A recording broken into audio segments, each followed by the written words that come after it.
Doing stuff. That is the big plan, to do stuff. It's the plan, and it is a big one. Okay, I was kind of thinking, this was a background thought I had, that I might kill Dryle. I think I'm gonna get the 8,000 gil for the Viking armor, since I'm gonna have to fight Garuda soon anyway. Did I kill Dryle? I might kill... Dryle doesn't have very much to contribute at all, besides hurling items. Like, that 23 damage is no difference maker. Well... And, like, his vitality is so low that over time it's gonna really affect HP gains. It already is affecting his HP gains if you look at it, right? Maybe I'll kill him. What are their stats actually like? Take some snips.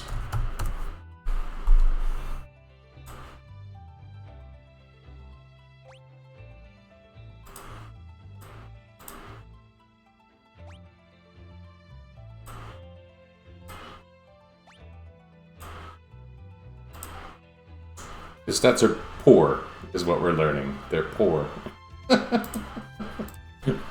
Wow. The multiplier on this guy is really good. It's funny, because his stats are not going to stay strong. But even 19 is a lot better than 7. I don't know. The question is Dryle ever going to be effective? Like, maybe I should swap him to Onion Knight. Leave him naked. Why not? Change him to a Viking.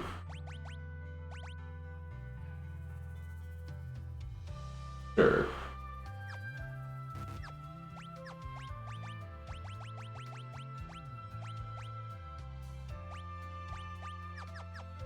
Yeah, okay. And then now it's Captain, who's going to be a Viking eventually.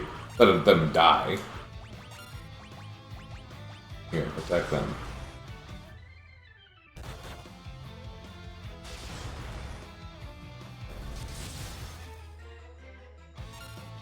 Okay. And now they won't gain levels. And consequently won't gain terrible HP boosts. And then when the time comes, and I enable the next job or whatever, I turn Dryle into an Onion Knight, and Dryle will have a little bit more HP. I don't know. Maybe this is groundless. Eventually someone's gonna have to gain some Onion Knight levels. Well, maybe they won't. I mean, if I kept swapping it... The question is, does it matter? And it almost certainly doesn't.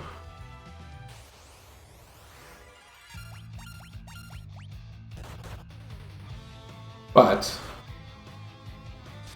fact is, the Onion Knight was not contributing anything. So, like, what's the downside here?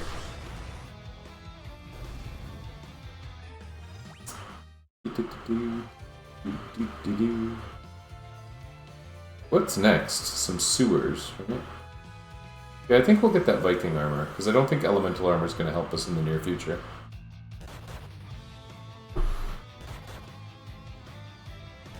I do like my Vikings taking 1 damage, and my warrior being able to heal himself.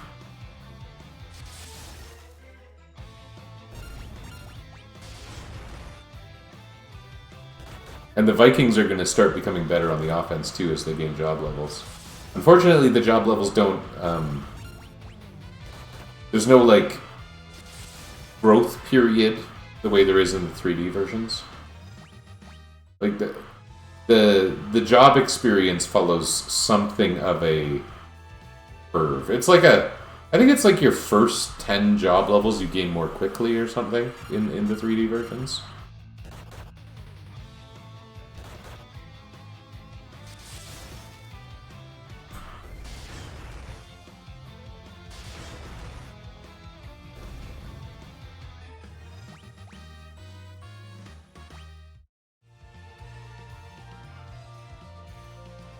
How much money do I need? I just need 8,000, I think, so... One more battle, probably.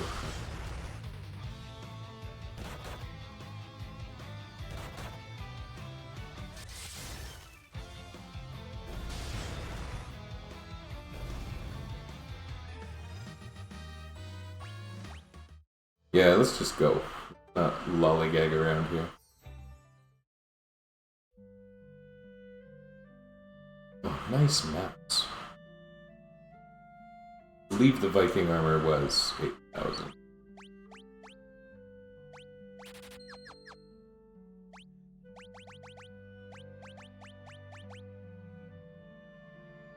Magic defense actually goes down with this, but you know what? That's almost certainly worth it. There's not a ton of magic using enemies. The sorcerers could be an issue, but...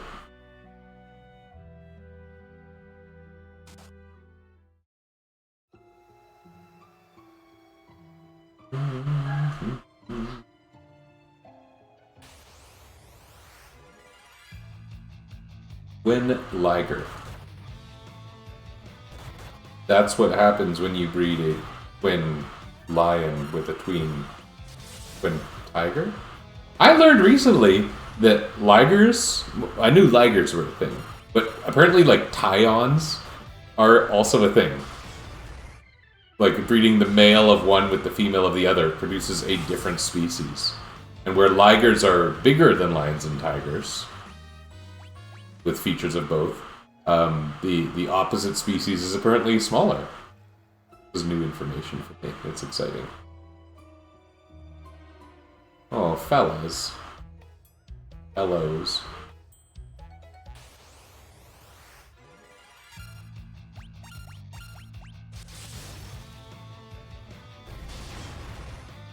Yeah, I actually don't want the Vikings to draw attacks right now, because Borlon's got the best capacity to heal himself. I guess it doesn't matter when you're fighting goblins, but...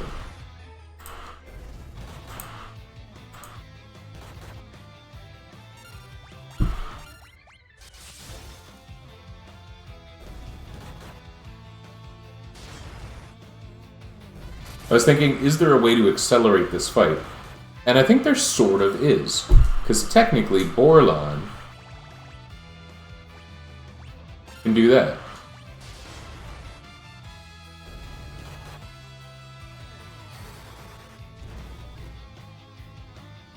That's not even weak. Hey, that's cool. I'll have to keep that in mind.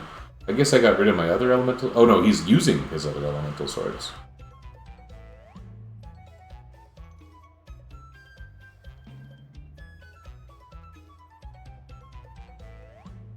Those guys are fun.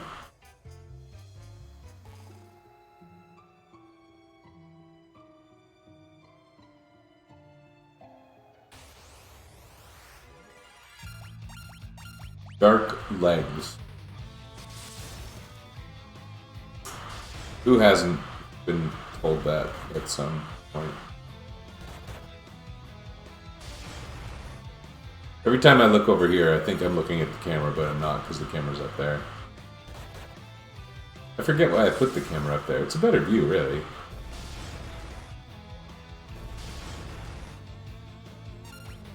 Although the carpet probably looks all funny. One of my cats has this move where they run in full speed and stop on the carpet so they slide. It's like they literally think it's like a cat amusement park ride or something.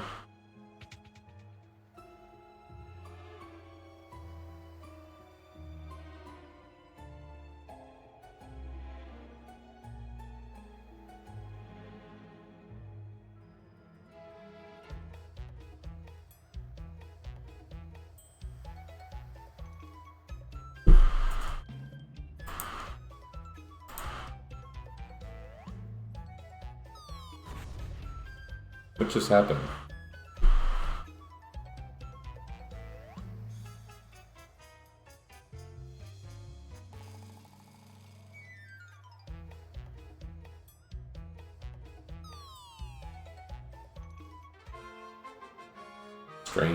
Strange game.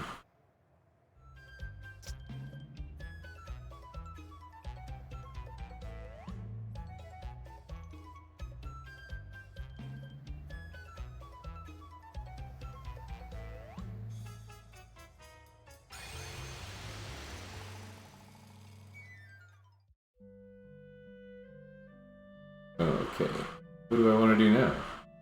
I got no magic points to recover, so I may as well blow this popsicle stand, right? Anyone here ever seen a popsicle stand? I've got very little money. Okay, I'll be thrifty for now.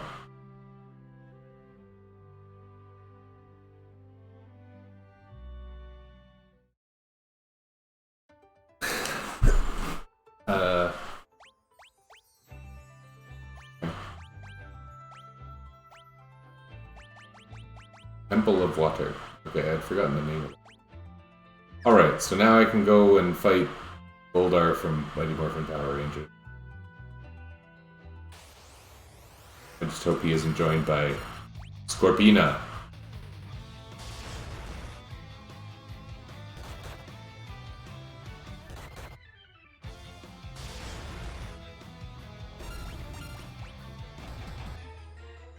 Oof. Some real damage.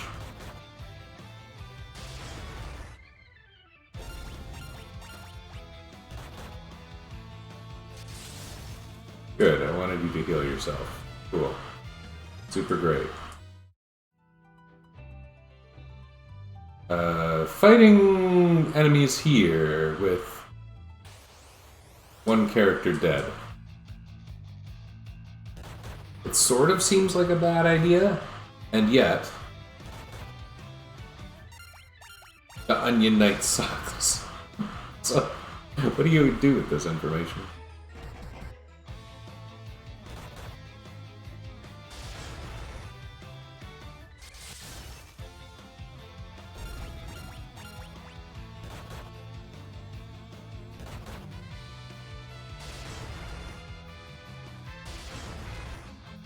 Really, having everyone in the back row or everyone in the front row is relatively meaningless. The only time it really matters, really, maybe everyone should stay in the back row because they gain more job experience.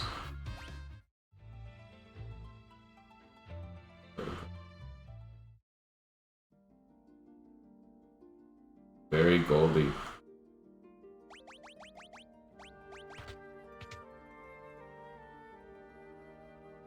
Super.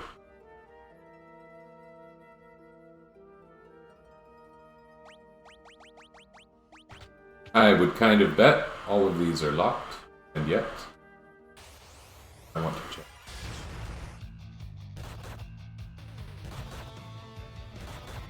Yeah, taking and dealing half damage doesn't seem like there's a whole lot of downside.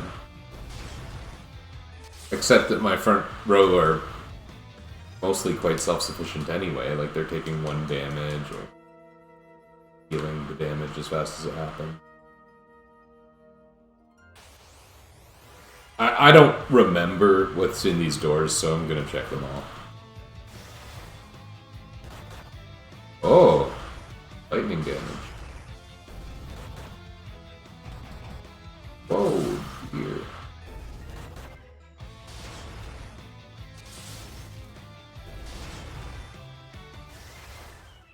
Stop it.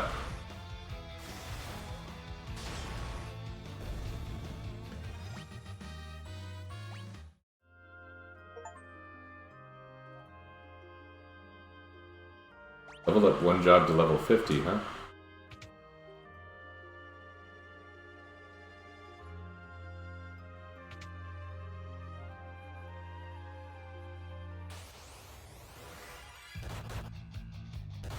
Oh, come on.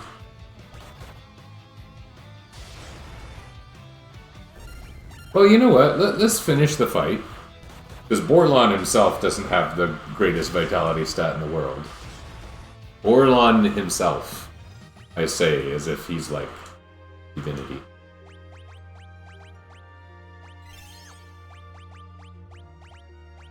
I swear, Borlon himself.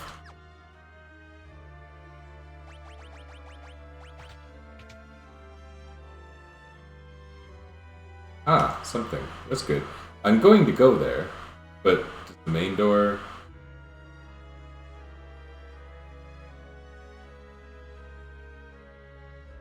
Oh, is this the 11 shiny swords? Gold swords?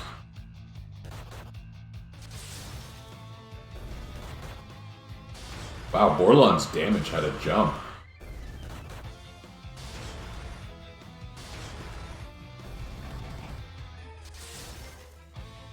That's awesome.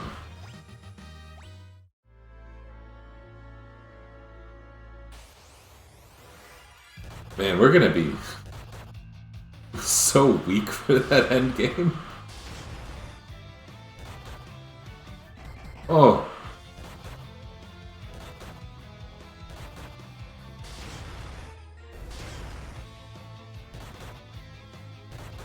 I don't think I can stop to revive Borlon. Because if they use the Phoenix down and then the potion in the wrong order, it's a huge waste. Items are a bit at a premium right now.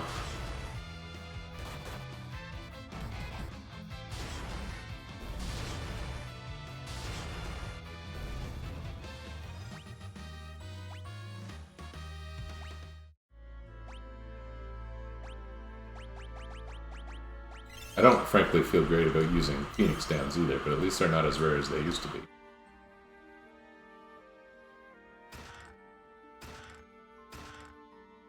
Wyvern claws.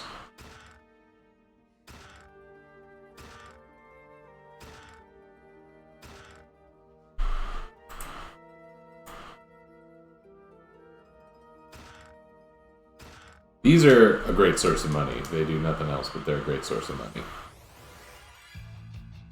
Angry coins.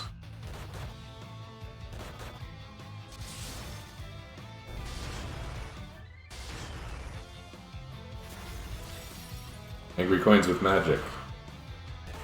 That's the worst kind of angry coin. Oh no. Oh, hey.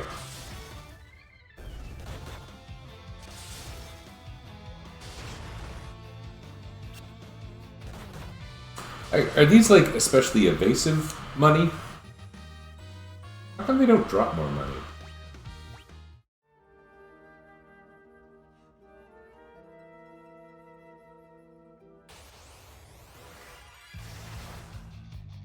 Some of the enemies here get tougher, I remember that.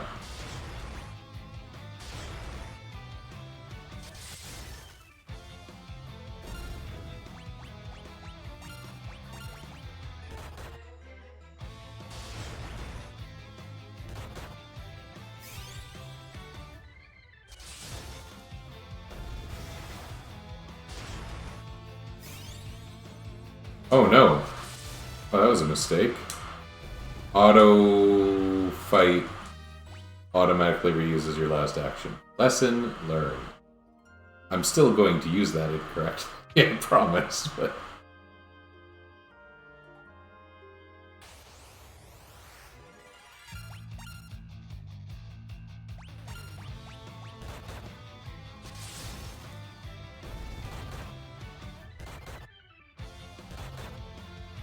Poor Borlon.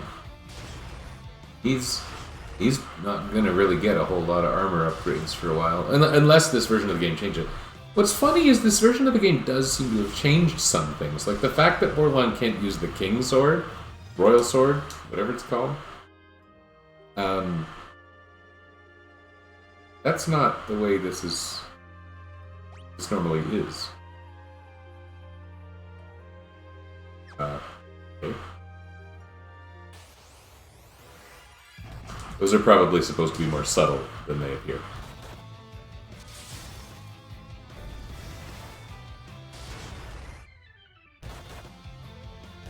Oh, come on.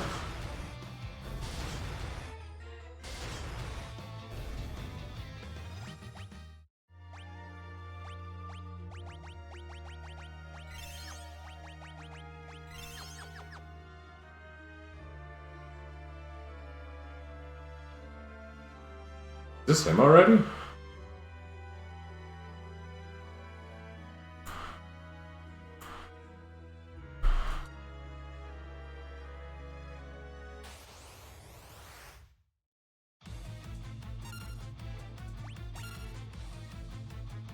Should I do this?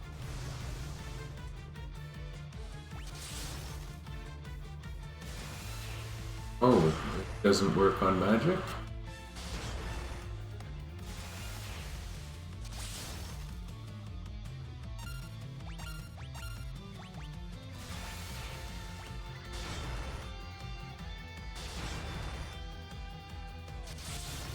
Would have been nice to have some lightning resistance. I have lightning and ice resistance available, not equipped. But I don't think I actually have any means to resist lightning.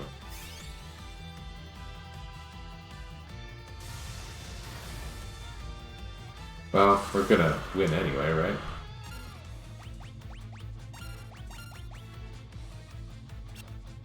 Oh, confused. Yeah, that could throw a wrench in the plans.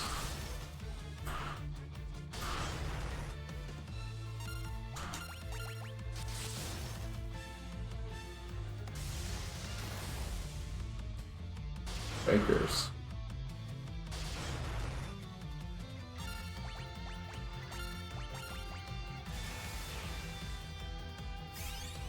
Funny how Borlon resists that so effectively. I don't know, is that the difference of the flame mail?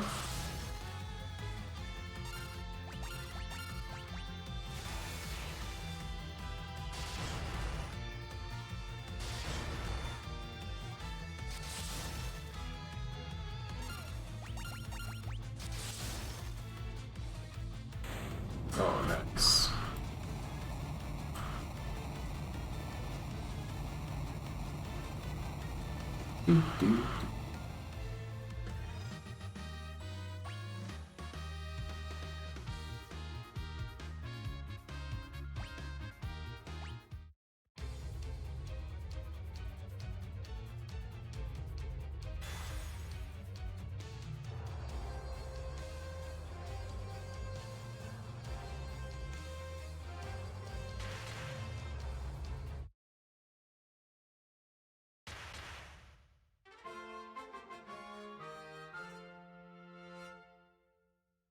And somehow we teleport out of here, right?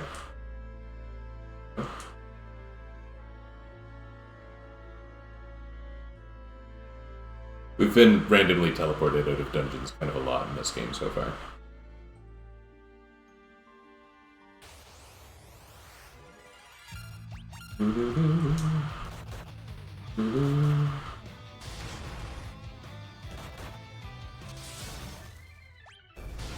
Maybe drawing attacks is smart, because Borlon will stop dying.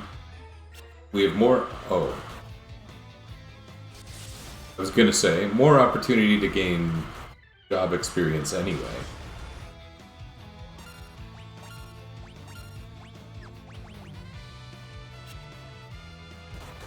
I guess that's gonna be job level based, right? There was something like that in the 3D version. Not that I take in class.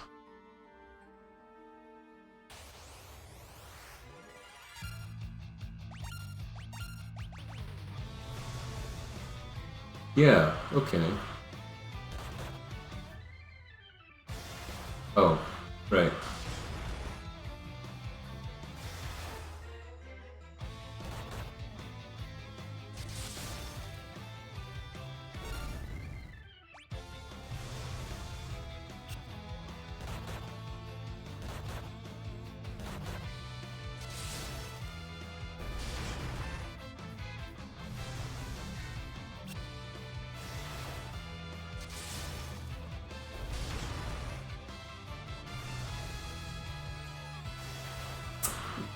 I think I'm gonna end up making some use of that command. Right now, I'm not sure how useful it is. Seems like it could / should be.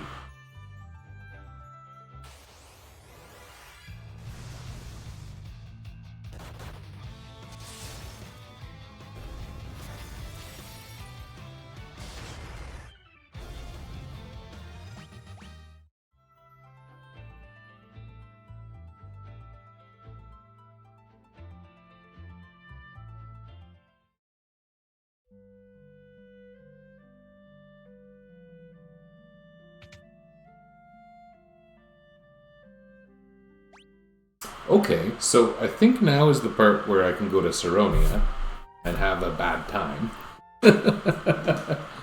But there's a bunch of little scenic locations I should be able to get to. And I wonder if any of them might have equipment up.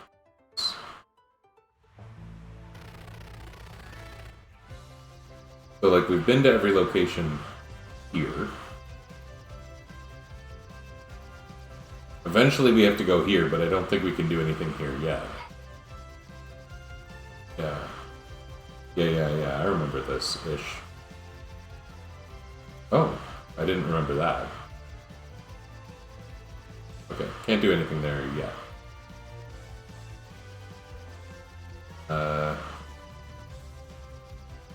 What's this little thing?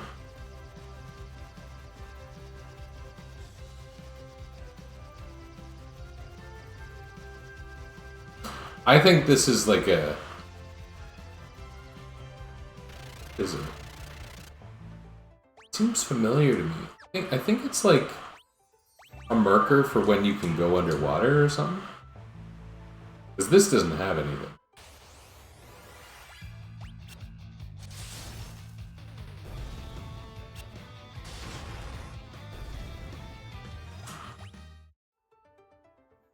No. Can't get eaten by a zone eater. Much to my dismay.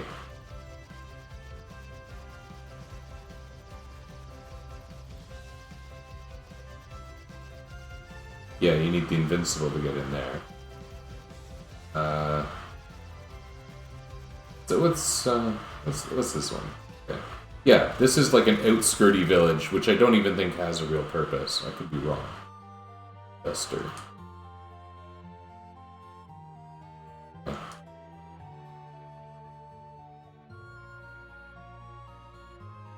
This is like the place you come to grab summon spells or something. Okay.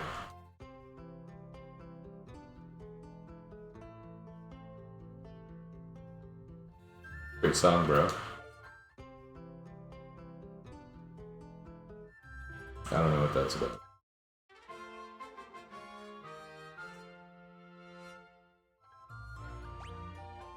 But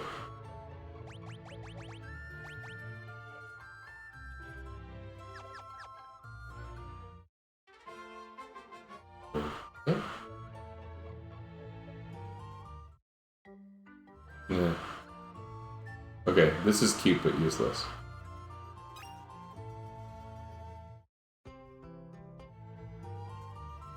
Beck and Call. You know what I remember about Beck and Call? In like the Final Fantasy IV, there wasn't like a Nintendo Power strategy guide, but it was like a section in one of their issues about it. And they called the Bahamut chapter Beck and Call, and it was the first time I had heard the expression. Thought that was, you know, something for talking about summoning magic dragons, basically. Okay. Not finding more hidden items here. Are their weapons useful? No.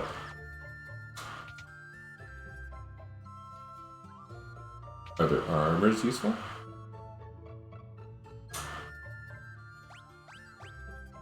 No.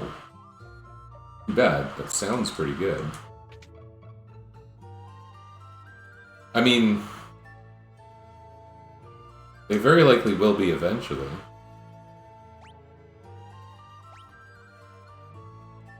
It's gonna be a while. I don't think I'm gonna bother pre-investing in that.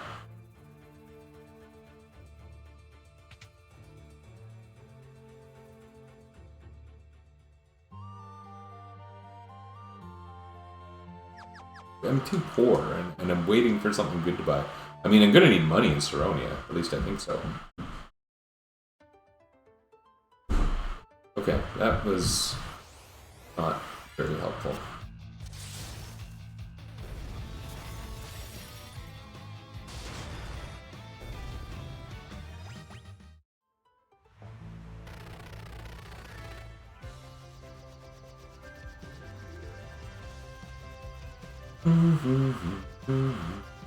There's a tunnel.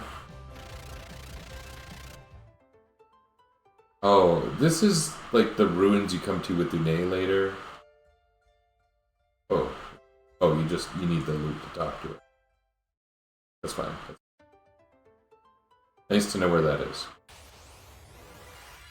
Yeah, in the 3D version I had some trouble identifying where I needed to go among all the little rivers.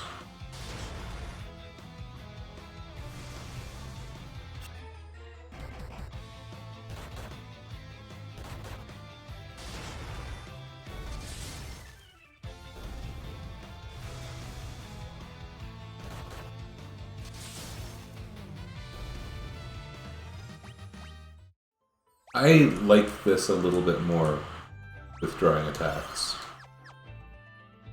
A little. What else is in these rivers? Nothing, nothing, nothing, nothing, nothing. Great map. This is how maps are supposed to be done. Good job, Pixel Remaster. What's that thing there? That's nothing.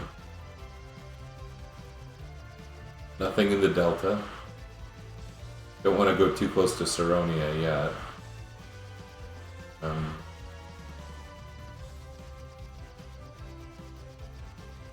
Here's a place.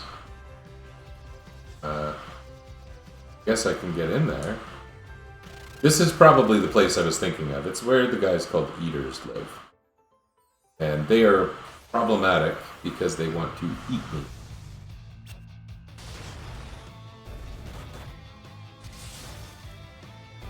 I wonder why this game decided that hammers are lightning elemental. In real life, when I hit something with a hammer, I am desperately hoping that I am not filling it with electricity. Yes, eaters. Okay, I have to be careful here. I might die.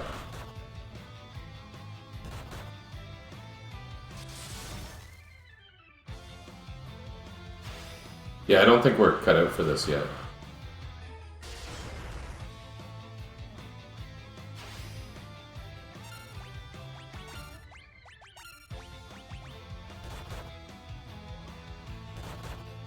Wow, still taking 1 damage.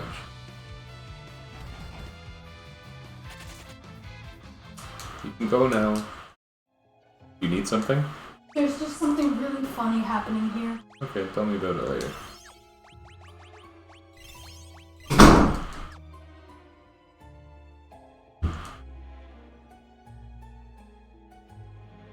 I thought there was something useful about this place now, but I guess not. Okay, whatever. It's marked on the map.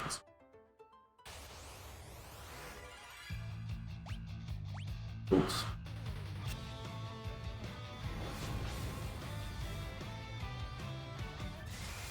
Goodness. Well, that's terrible.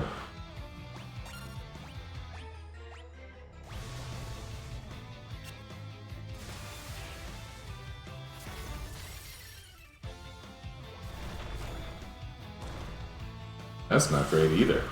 I didn't know Brick did damage. Oh. We are getting wrecked. Oh, maybe I can win anyway.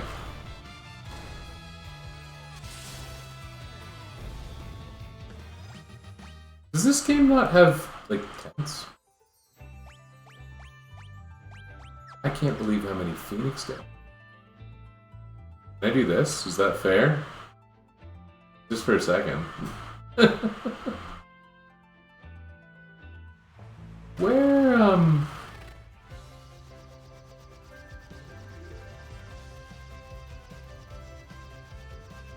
Nothing here.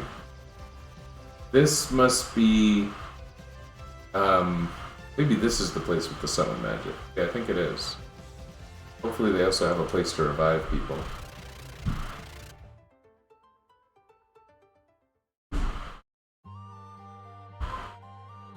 Counters 1, right? What? Yes, you guys look summonery. Why does that happen?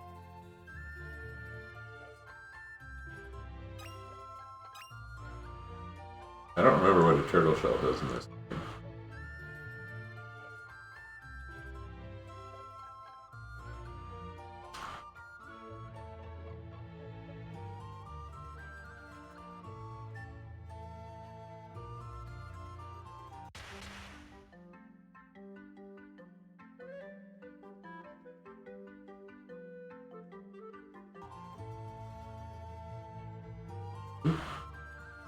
The guy in that house.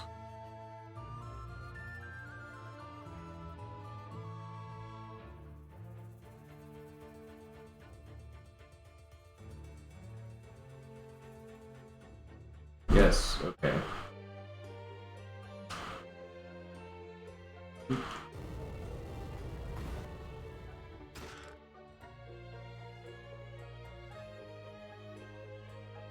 Kinda hoping for a better treasure than that. I wonder if that fella was represented in this version.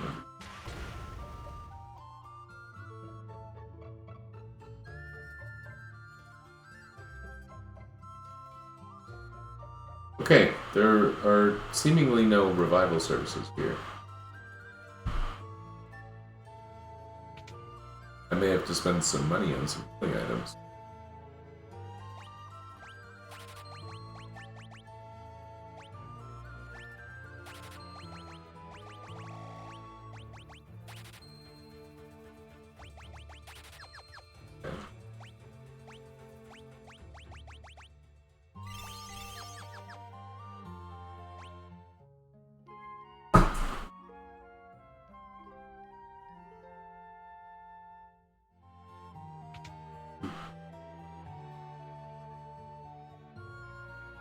I probably will. I guess that shop probably just sells summon magic, so nothing I need to worry about for future theoretical mage.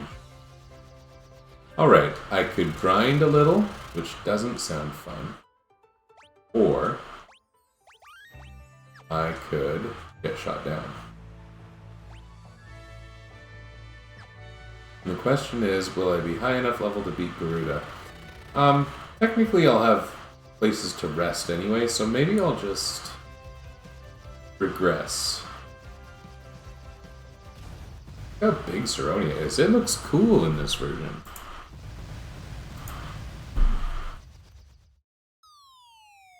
Yep, that's what happens when you fall hundreds of feet to your doom.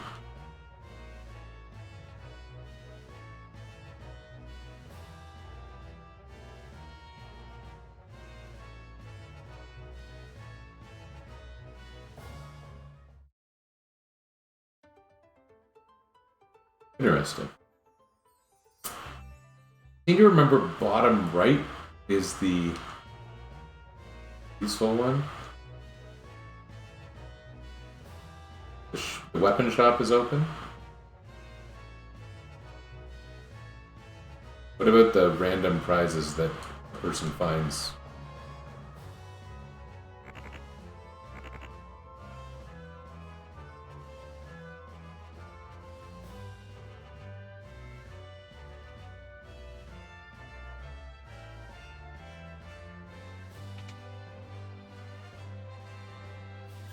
Oh, here's my free revive. Oh, and I don't actually want everyone revived right now, because Trial is a face-down onion knight.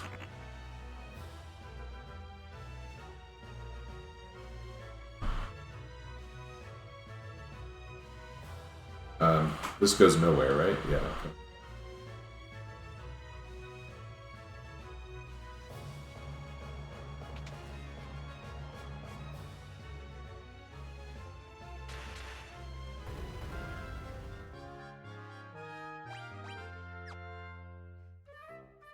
Gray.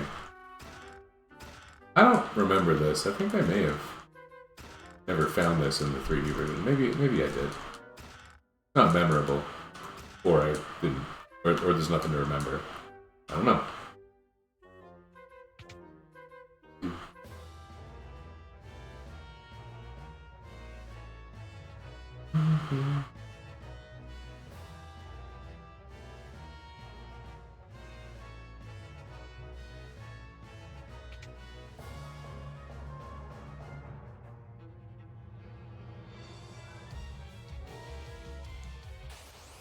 Who are you guys? Oh, someone's running. Archibald, you nincompoop.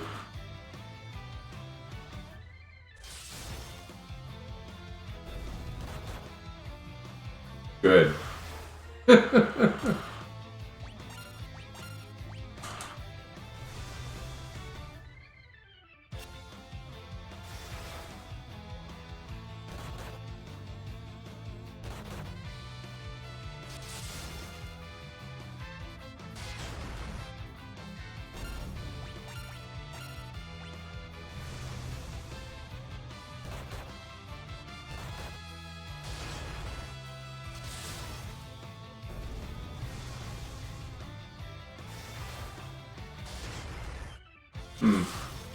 Draw attack seems pretty flawed now that there's enemies that use magic.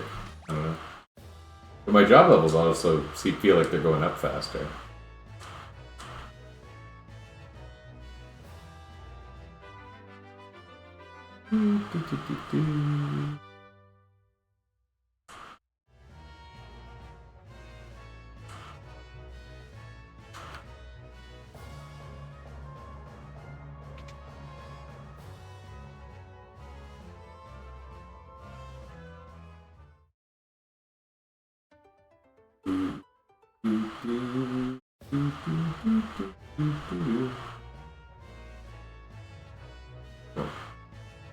Controller was feeling funny there.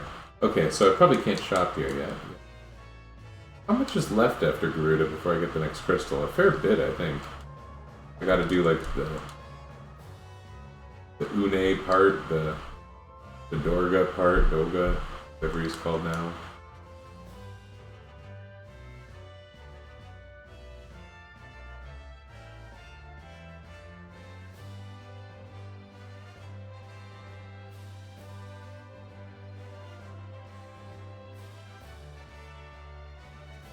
Okay. Not interesting.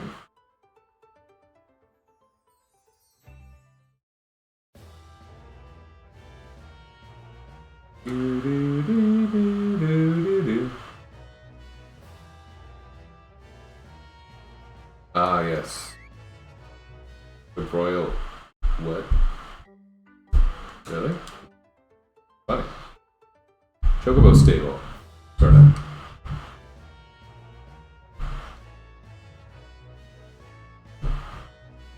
How did a lot of people hear this?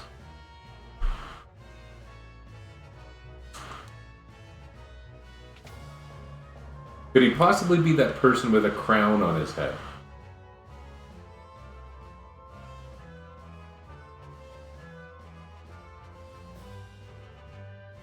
I'm probably supposed to feel bad for Taronia, but they sure seem like a whole nation state of idiots.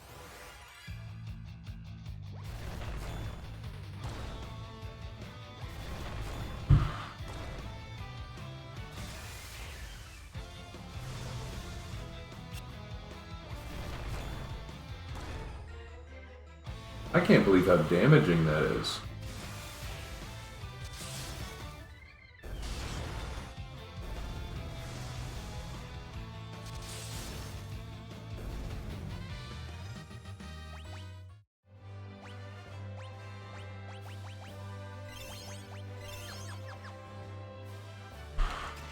This is probably all dragon stuff that I won't be able to use. Well, a Phoenix down is welcome.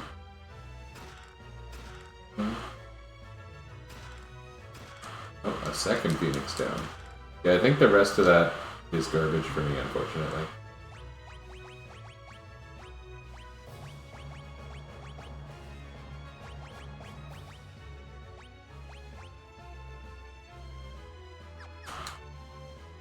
We will equip Captain's Corpse.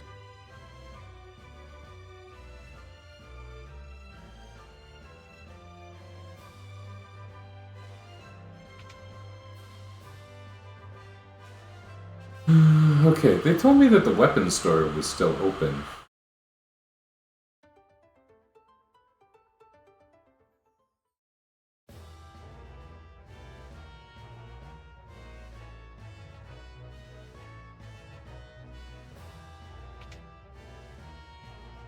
Could use some hammers or something. Oh.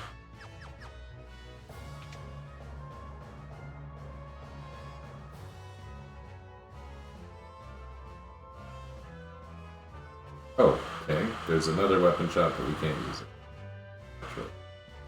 Naturally.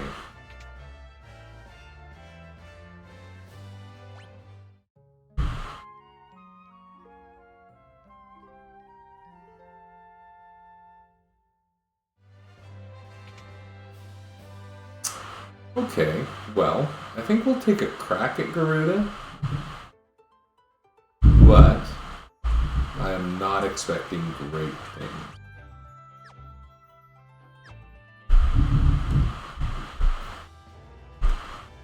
It's our favorite Pixie Ixie in the house. Yeah. Hello. Or I love chicken fried steak. That stop? That was a good name.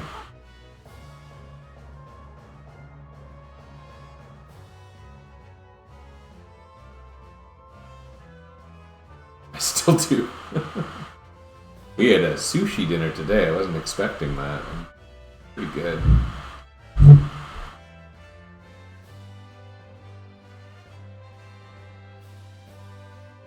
Okay, this might go really badly. And I left one party member dead, which maybe I shouldn't have. That'll be easy to correct if this goes poorly.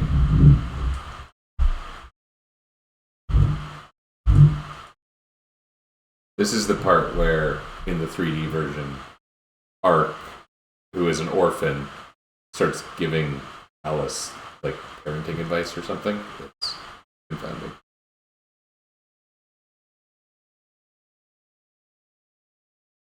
You turned out to be a Garuda.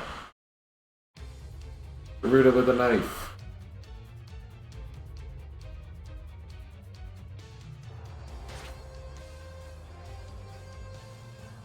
Oh.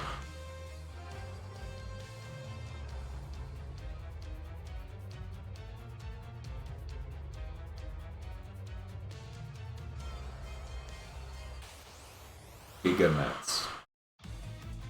Okay, yeah, this might go really poorly, but let's see. Okay.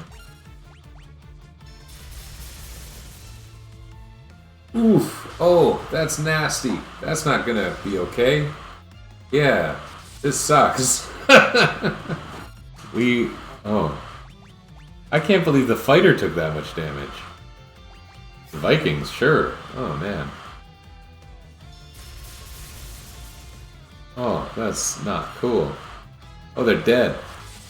Super. Okay. What are we gonna do here? Okay.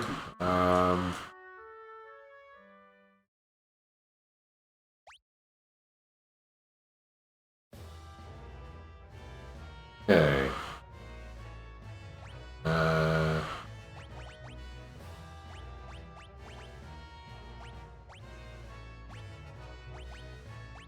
Magic defense is good.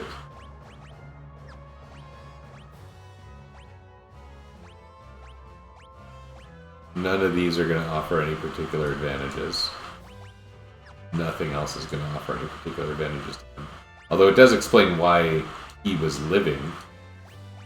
We do it like this. Yeah, okay.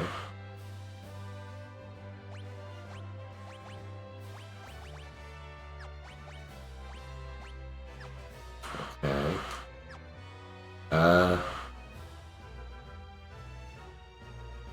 I think we're gonna have to gain a few levels.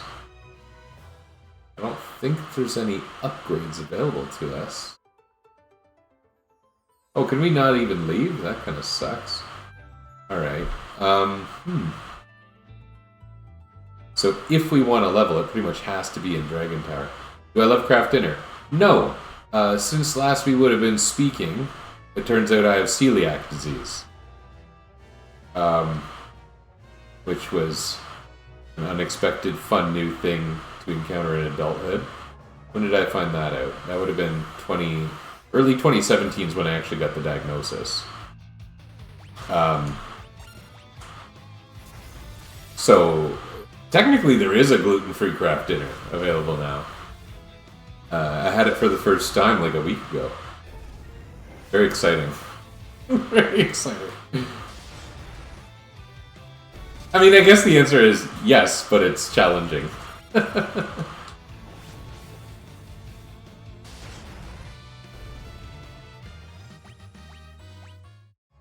Okay, I think I'm just grinding. Maybe hoping for spellcasting items. Did it scratch the itch? Kinda? I don't know.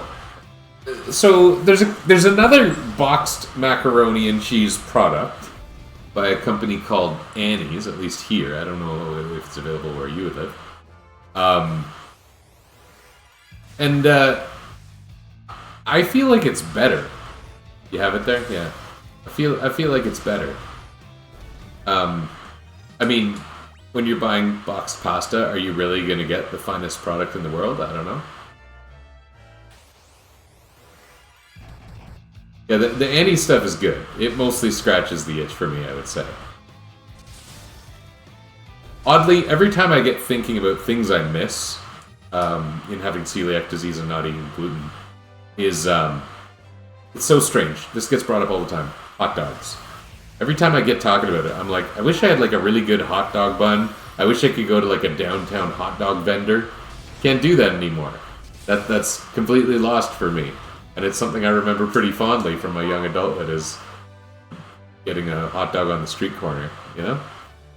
That is the thing I miss, of all things. Every time I get talking about it, that's what comes to mind.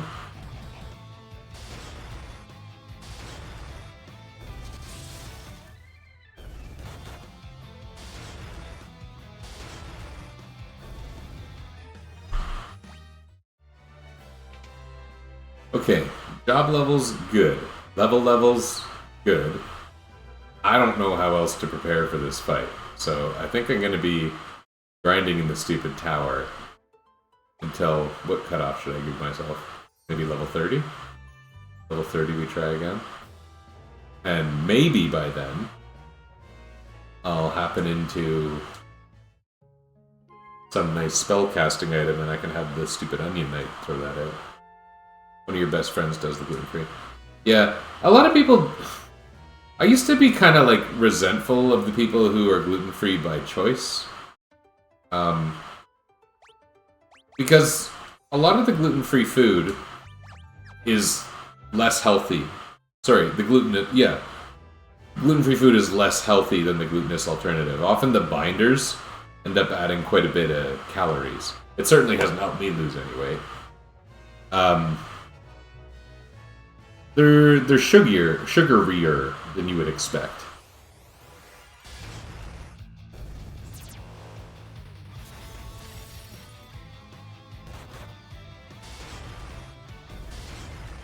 Lots of mages here. It's not great for Vikings.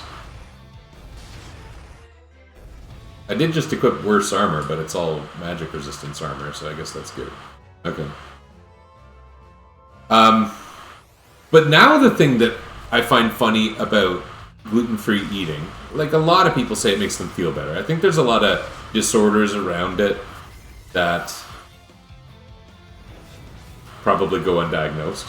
And part of the reason they go undiagnosed is actually because people eat gluten-free. So my celiac disease, although the specialist I was seeing tried to confirm it by multiple means, it ended up being a blood test that found it. And the blood test will not show a positive if a person is eating gluten-free. Like, they literally have to be affected by the celiac disease for the blood test to show anything.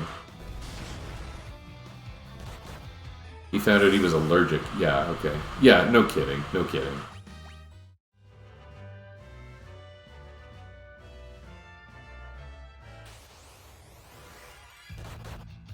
I don't blame anyone for wanting to feel better.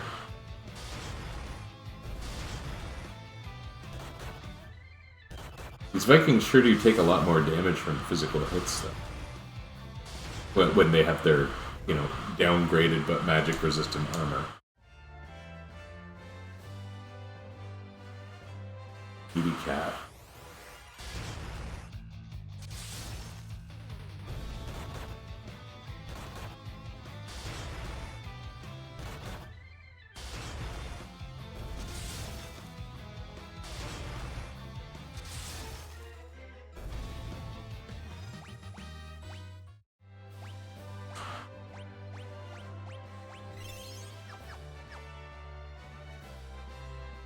So what if I did this?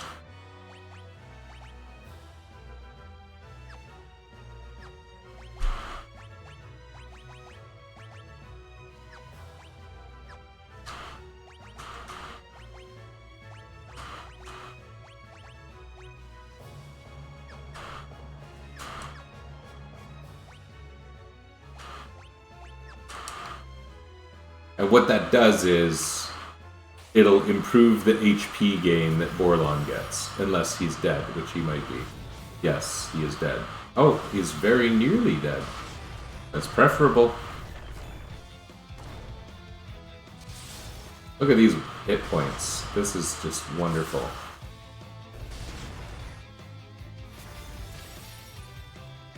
Frankly, this couldn't have worked out better.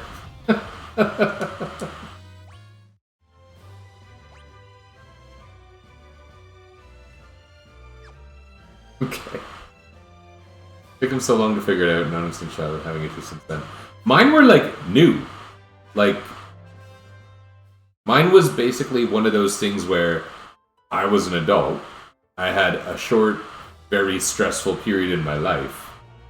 And suddenly, my body stopped working. And because it presented as this digestive disease that I didn't know what it was, I got accelerated through my doctor, through specialists and everything, because my brother had died of a digestive disease. So everything happened really quickly. But yeah, I wasn't even feeling sick for a while. And then kind of within... Like, I started having what I thought was a flu. And when the flu didn't get better over a period of a couple months, I went to the doctor and everything happened in about 6 months from that point. I don't know. Probably faster, really. About 6 months. 6 months from when I started feeling sick to when I got the diagnosis. Probably only about 3 months from when I first saw a doctor about the issues.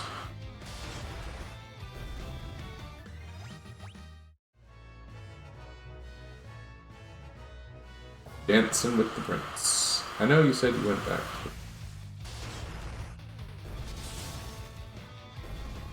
Yeah, that's interesting. My game FAQ's signature links to my blog.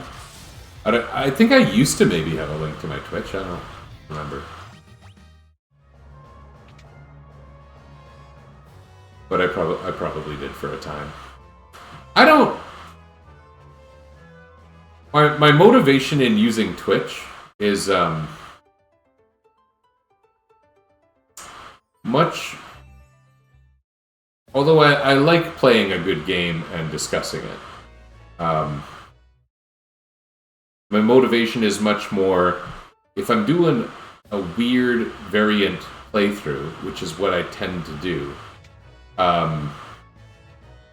this is not the building I wanted. I want the place where I revive people. Then, where is that? Not here. Here? Okay.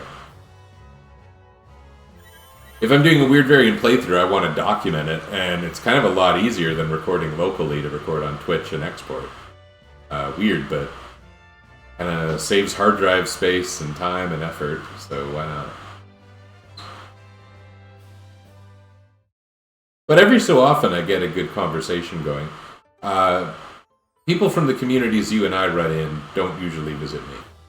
But sometimes older internet friends of mine stop in, and that's nice. It's kind of funny to think that I've been a part of so many online gaming communities in my life, but I kind of have. Not that I ever really got very familiar with anybody.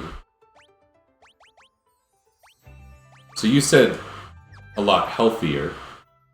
What does that mean for you?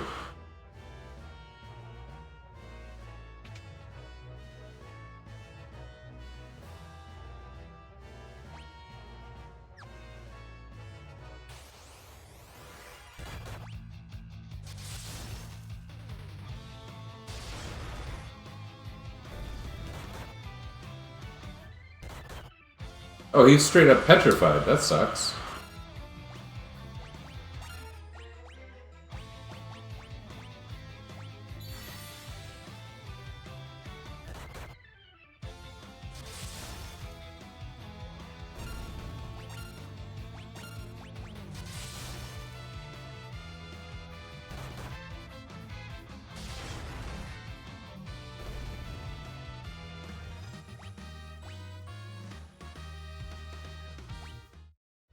That was a good HP boost. I think I'm gonna micromanage growth for a while.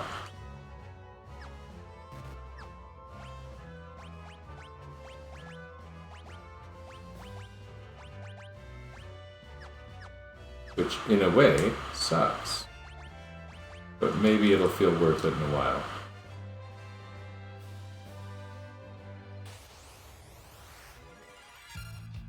Big meds these days. Okay.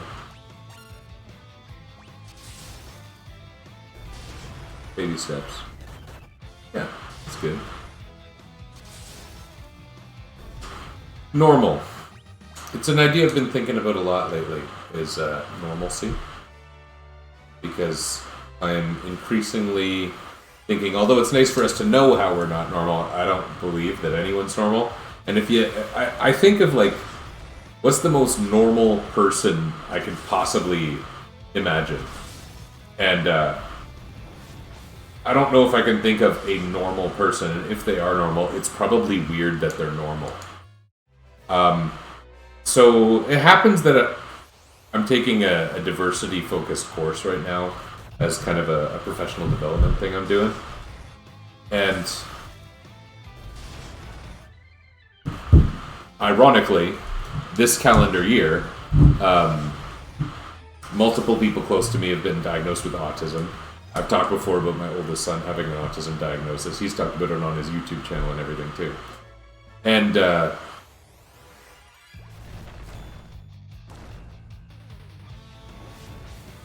where was I going with this? As I get to know him and think about the things he does, the reactions he has to things, I constantly think, that was me when I was younger, or I still think that way, or whatever. And I've kind of come to realize, like, I very likely could be diagnosed as a high-functioning form of autism. I see so much of it in myself that it just feels likely, feels close to home. So, in seeing things like, well, in a meme-y way, autism memes, there was this well-known one that a fellow posted on Twitter that went viral in 2022. And what the person said was something to the effect of, I'm running actlikeanormalperson.exe at all times and it's using up 50% of my RAM.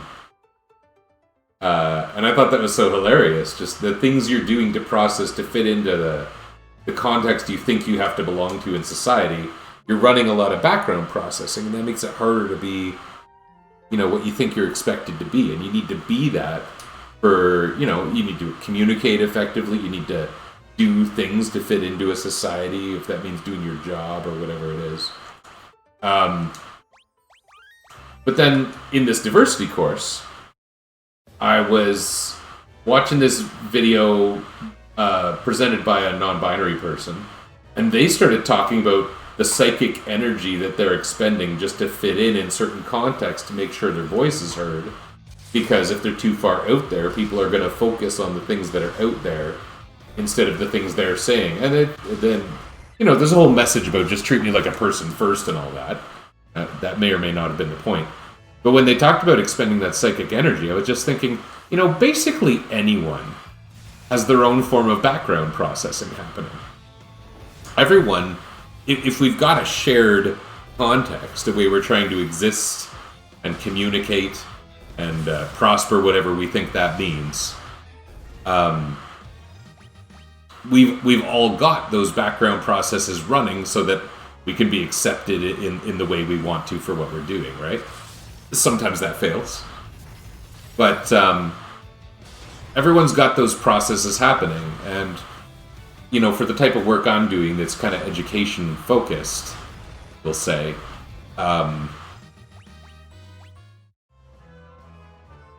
it's like, you can try and encourage people that they don't need to act normal if they need to express themselves. It's a good thing to be able to express yourself, feel like yourself, and so on. But as well, you want to do whatever you can to mitigate the amount of background processing people have to do. So if there's something you can do to make instructions clearer, or whatever that is, that might have been really good. Then that would be good, I should say, but I was just focusing on what was happening in the game for a moment there. A tornado. Yes. That will be good. That might make a difference.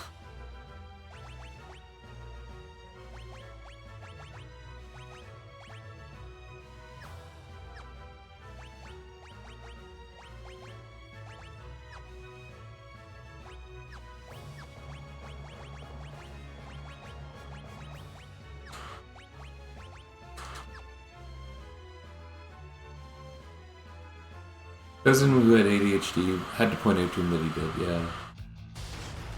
Literally see my behavior in him. That's something I'm experiencing with a coworker whose sister was diagnosed with ADD, and all they can think about is how much they have in common. Something they didn't realize about themselves until recently. And, you know, they don't have diagnosed ADHD. They don't want to pretend. But at the same time, when you see those tendencies, you gotta wonder, like, should I be managing my behavior based on what I know about attention deficits or whatever it is?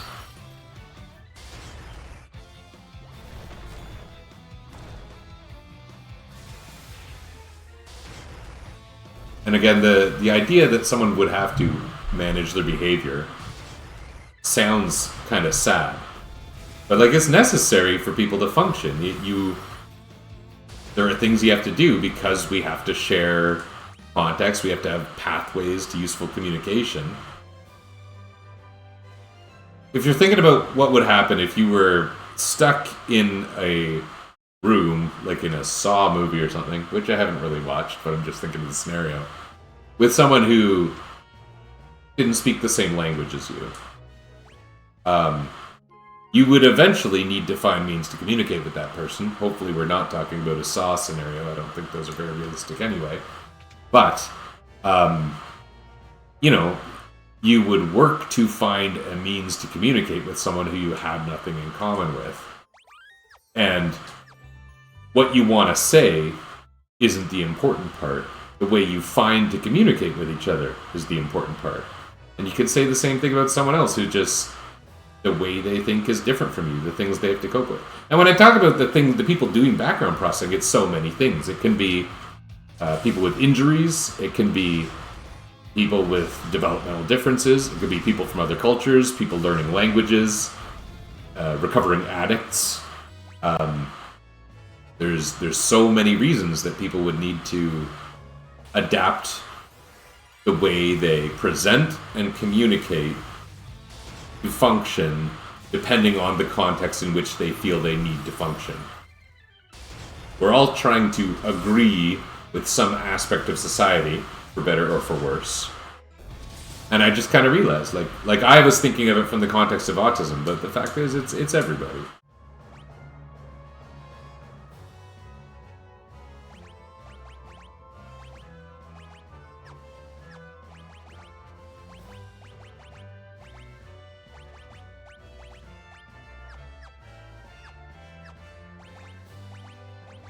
This micromanagement stuff sucks.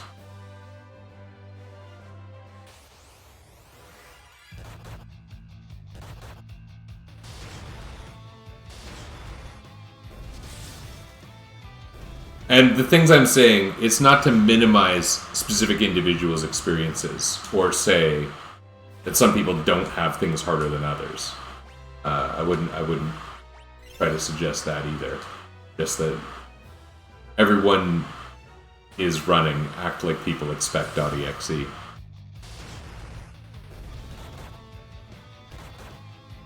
Oof. Oh, that's a shame.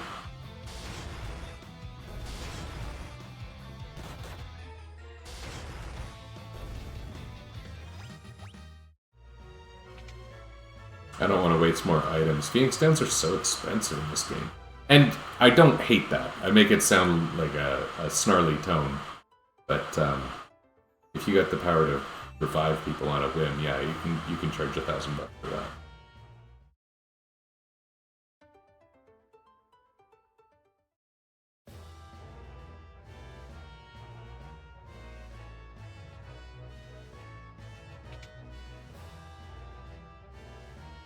You know what I always say? $1,000 saved is $1,000 earned.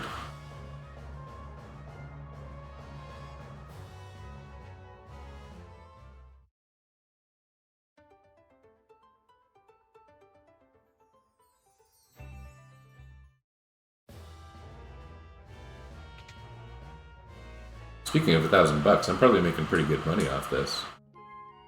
Doesn't matter, but I am.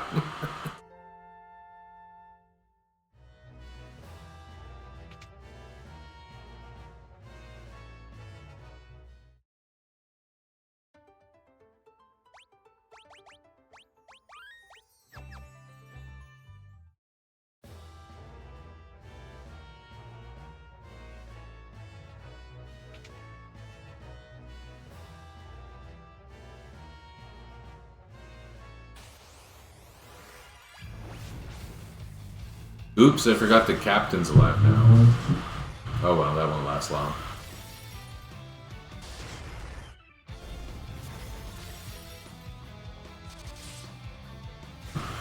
So useful. Hey, he killed a guy. Oh, he survived the battle. That's super.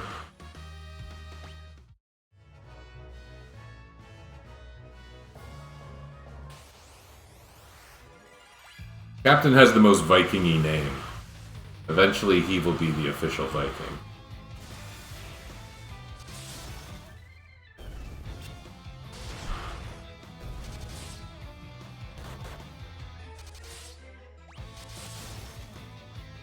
Why does he keep surviving? Oh no, I need to kill him.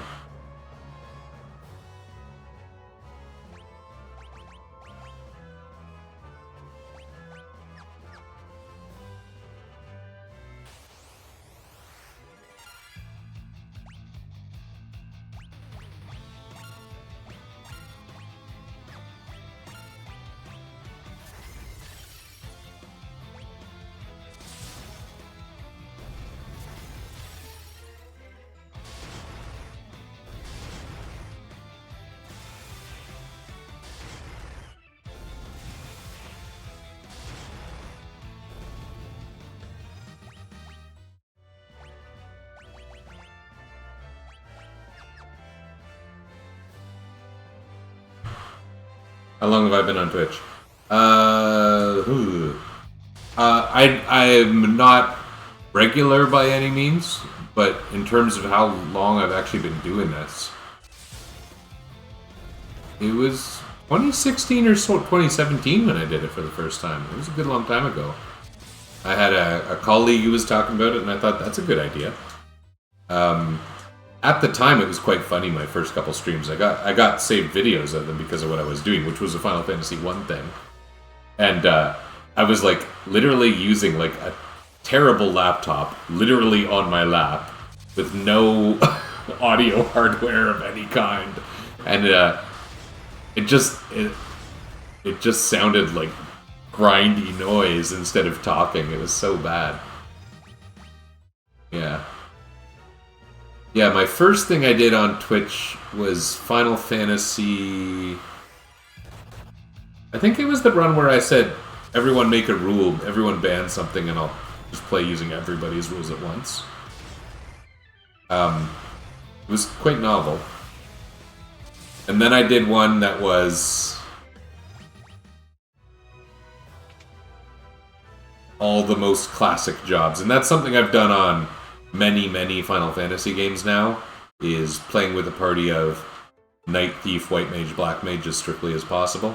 Except sometimes there's a tweak. Like, I kind of had a number of tweaks for, like, tactics, for example. For me, I made this account for Twitch stream. Oh, yeah, okay. Yeah, like, I come and go. I come and go. But it's been a long time.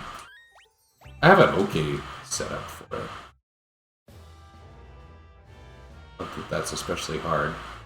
And then, quite separately, although one time he's joined me, my oldest son, for a while, had a pretty active YouTube channel. And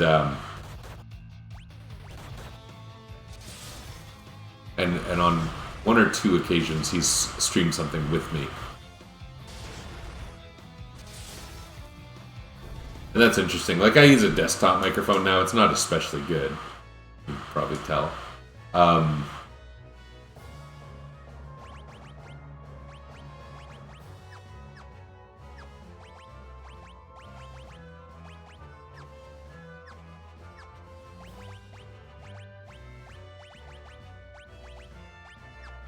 But it's good for when the kids want to do something, because the kids record themselves gaming in different ways at different times.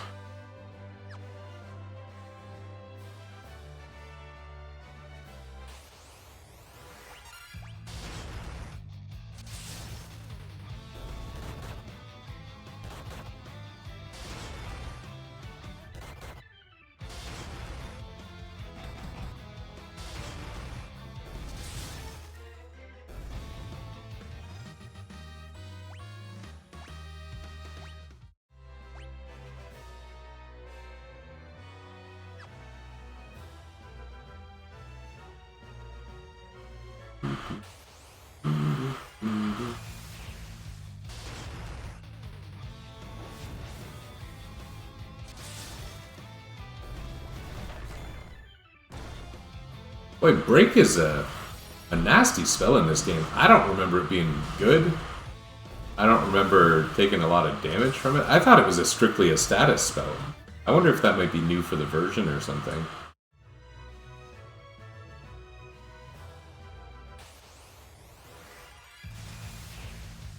I might have come in with Borlon's hit points too low.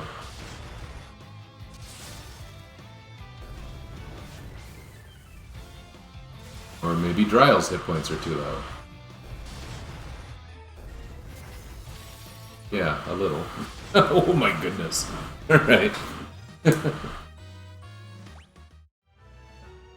One more battle is going to level us. Oh well.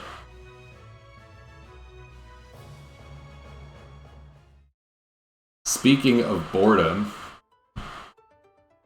I think this might be okay with a couple extra levels and a little bit of, you know, the experience levels, the job levels. That spellcasting item I got, I think is going to be a good thing for Garuda. And the equipment change. It's not a big difference, but for that lightning attack that Garuda uses, I think it'll be fairly good. It's not like lightning resistance, but magic defense. As well, I'll go in with Dryle alive and see what kind of difference that makes.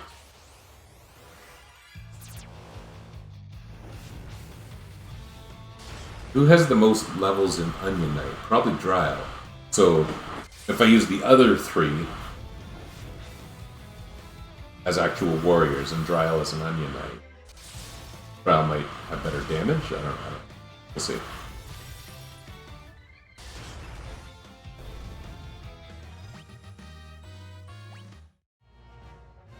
Oh. I thought one more damage, one more level, and Borlon would, oh man.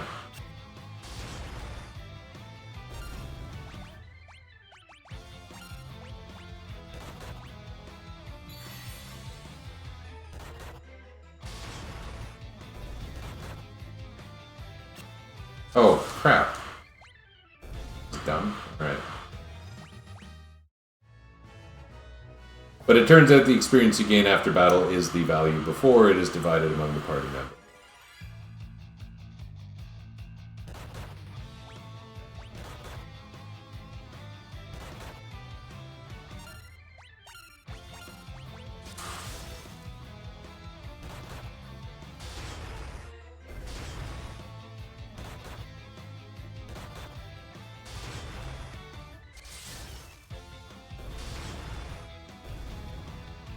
Is that it?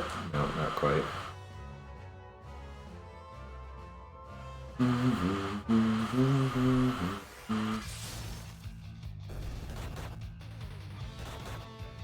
I wonder how a sandworm is living in a concrete tower.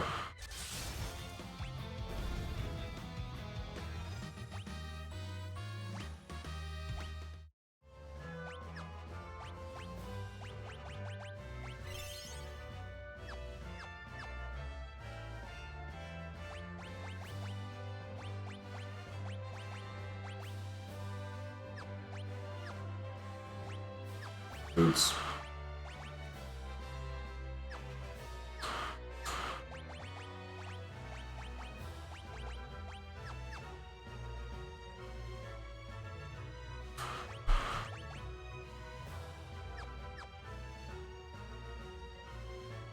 We're level 30. I think maybe I'll try Garuda again now.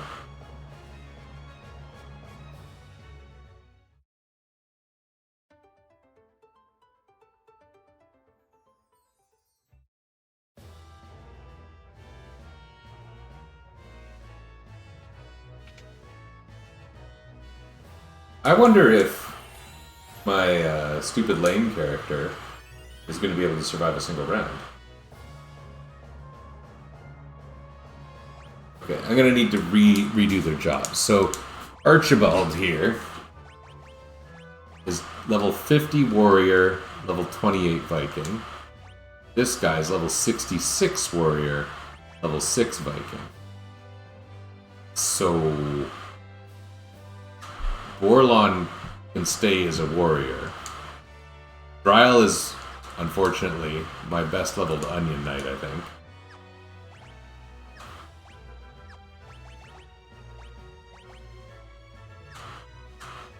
So we'll change this guy also to a Viking, where his job level is abysmal. Oh, he's the fellow who's been dead the whole time. Cool. Okay. We'll figure out their equips. Emphasizing magic defense. Yes. And we got this now. Amazing. We'll give it a shot. Can you people let me out of here? Please.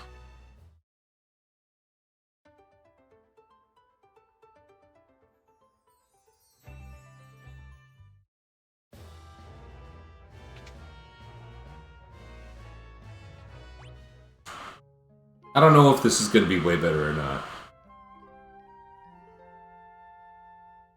Let's see.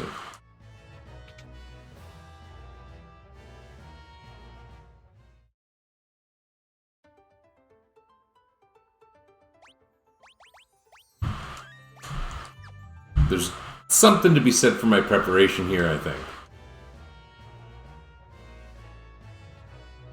I'm unlikely to know whether I'm close or not. I don't know Garuda's hit points value or anything. I will say, besides the fact that classes are kind of expiring at this point, this is probably the last big class-specific roadblock for a while. Probably.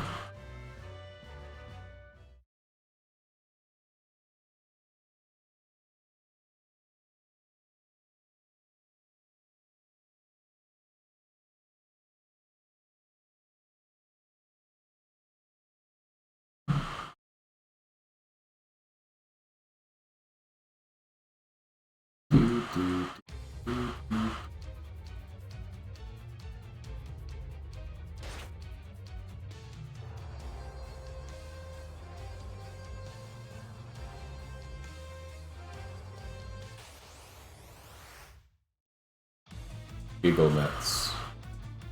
Okay. The real attempt. Here we go.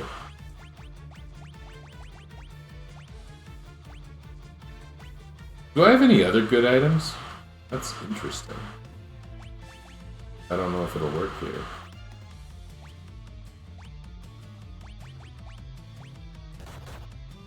Hey, it attacked physically.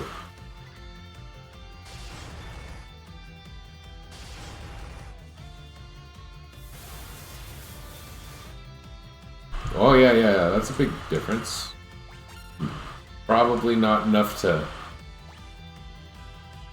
win the fight. What if this person can heal?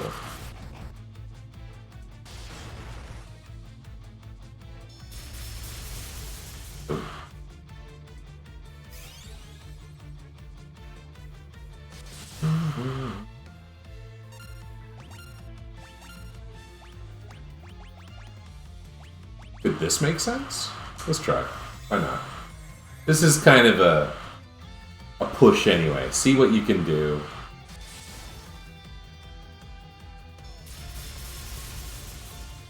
Can't do very much, it turns out.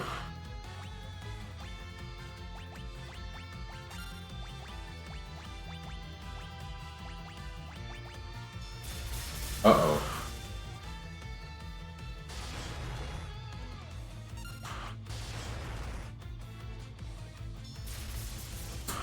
Well, how doable is this?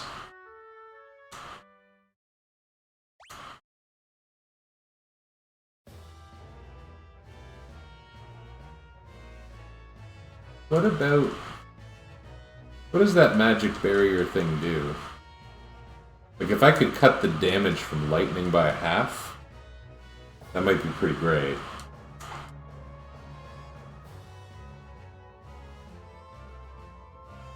Unfortunately, there's a whole cutscene that has to play every time.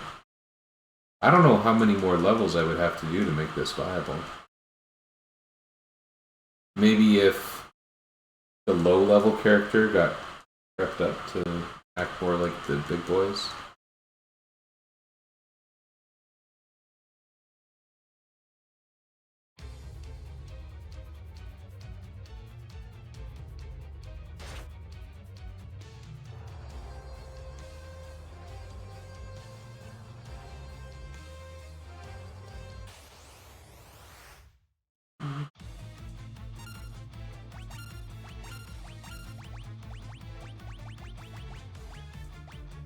There's also a lot of ways this could go worse.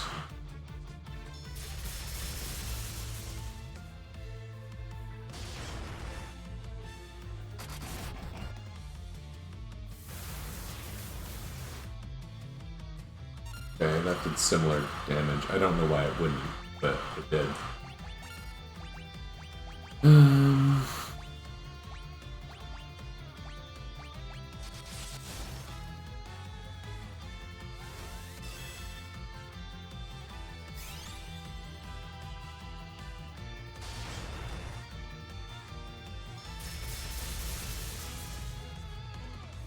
That did nothing to the magic defense. Okay. That's pretty craptastic.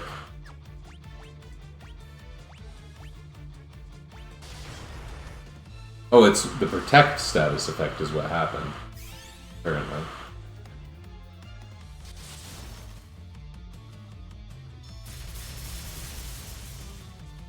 Now that is a pile of garbage.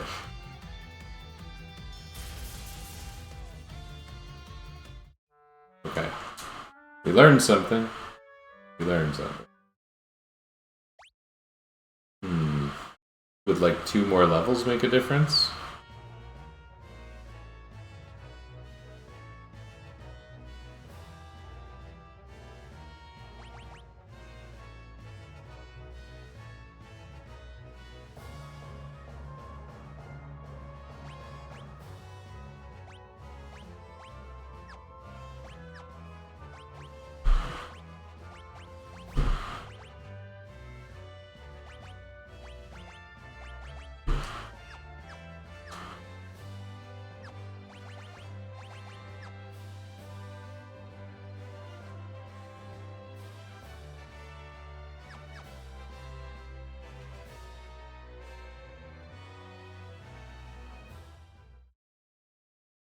roughly 2 more levels.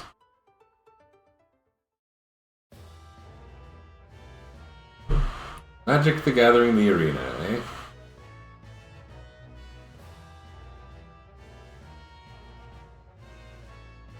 It's funny the way certain old things come and go. Like, there was a period where a lot more of my students were really into Magic all of a sudden.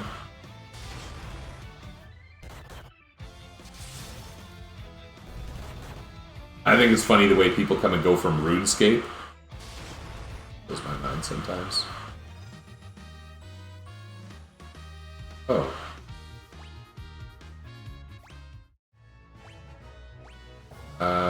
Right. Petrified characters gain experience in this game. That's interesting. This version of this game, I think that's new.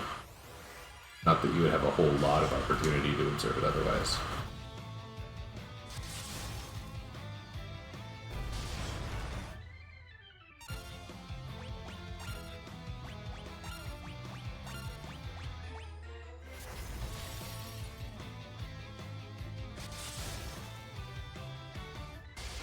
Oh, crap. That's so dumb.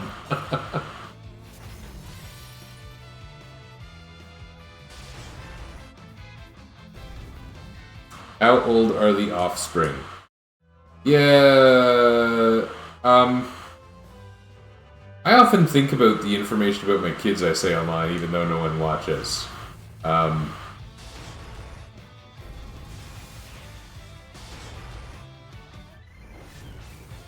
But probably it's safe to say it's not like they're very identifiable.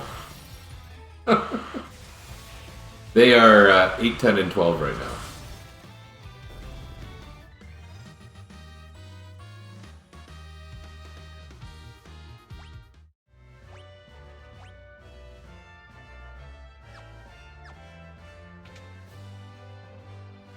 Yeah, interesting ages.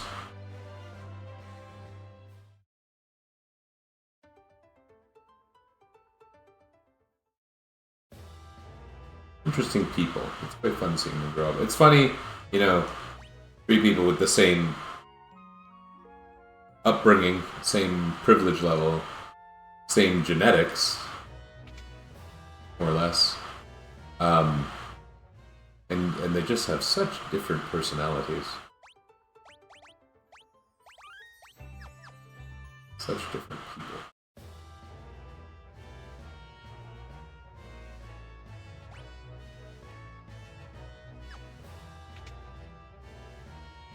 Opted not to breed. Yeah, I have a friend saying that. Says things like that. They say they're just too afraid of the possibility of a Road Warrior scenario. And bringing a kid into the world to experience it is how they say it.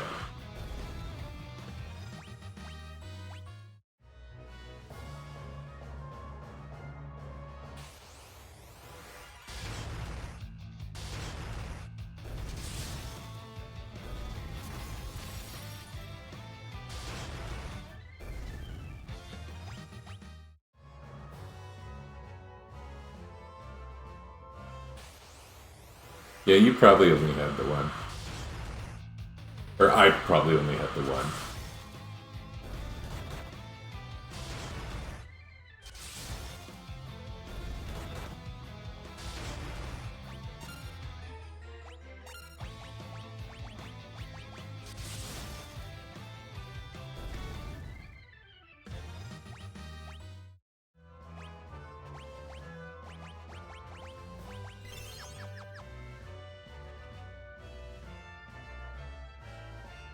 What's funny is you say, did society the favor of opting not to breed, and, oh god, I did it again.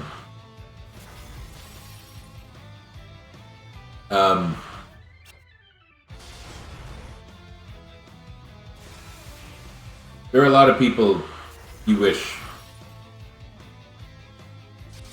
thought that way. Which sounds really mean and judgmental, but, like,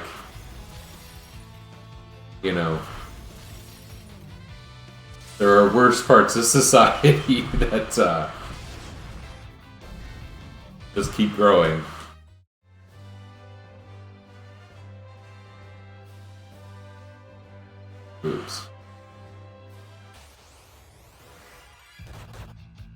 Yeah. But it's funny, you know, the population growth is slowing everywhere other than parts of Africa, right? Which that itself is probably good. But.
Okay. What are we doing here?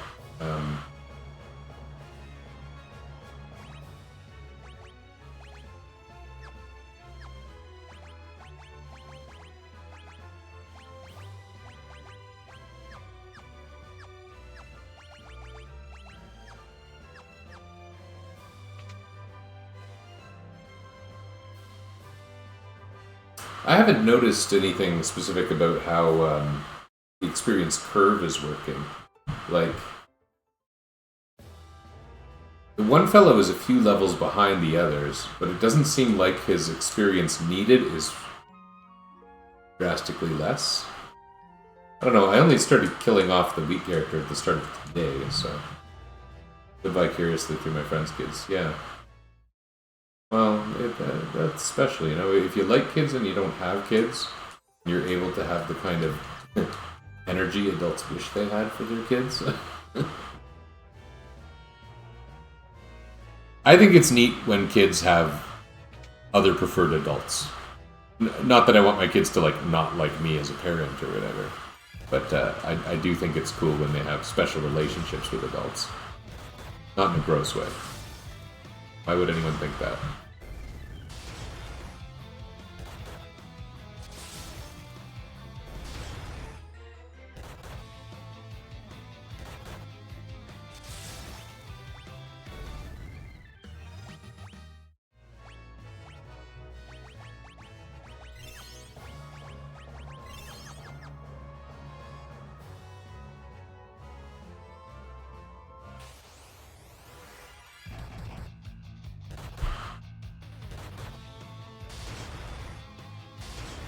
Boy, the status ailments just keep on coming today. At least that's about the only thing critically dangerous here, as long as I am a little bit mindful of the hit points.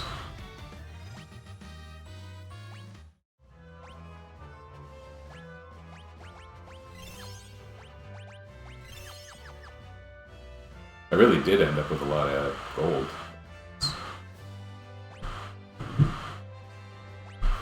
Maybe I should do that. Since I got big money now. Ask you about Talisman. Someone asked me about Talisman recently. Was it you? I think it might have been you. I remember hearing something about Talisman, which was otherwise foreign to me fairly recently.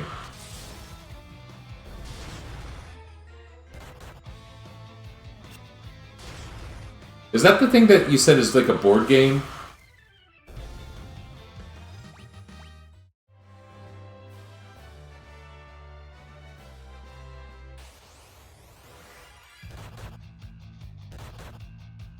Oof. Oh, man.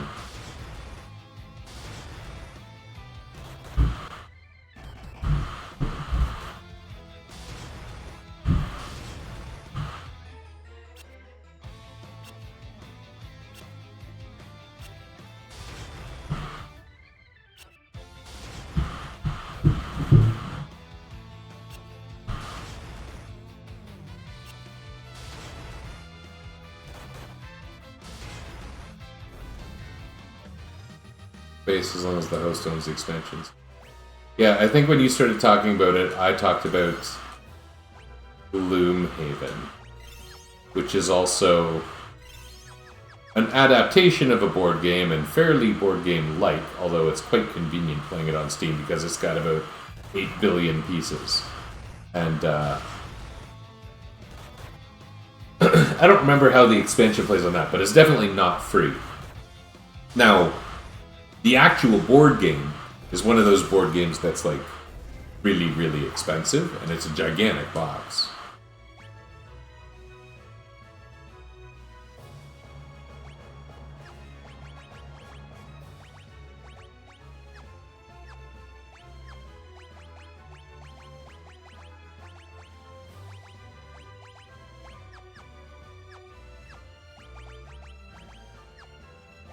I feel like my volume just changed.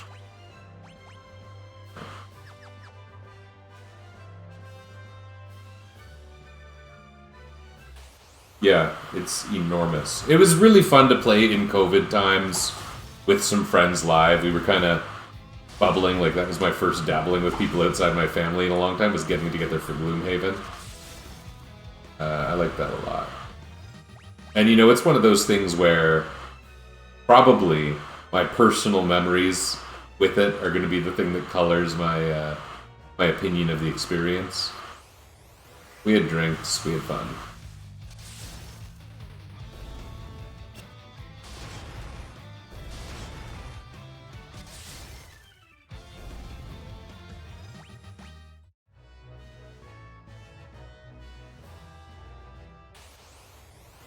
We had drinks, we had fun, and it was funny because we were getting together after COVID. I remember we'd order food to the house, probably still dropped off on the porch and whatever. And I remember ordering too much food and being like, someone want to eat the rest of my salad? And like I'd already been eating it, and for some reason it just didn't occur to me. I was back in the comfortable times, even though we were still basically locked down back then. It was one of those things. It was in the soon after lockdown world, it felt so nice to be doing something that you kind of forgot you were in that situation, and that made it nice.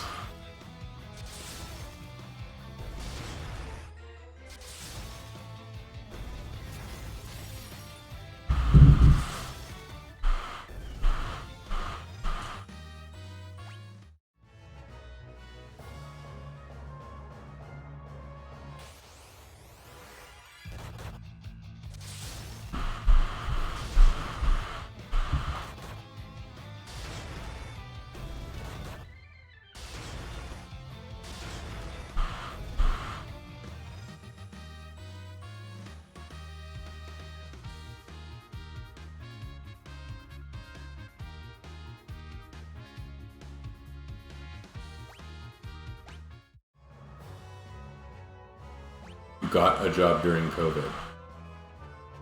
Great time for that.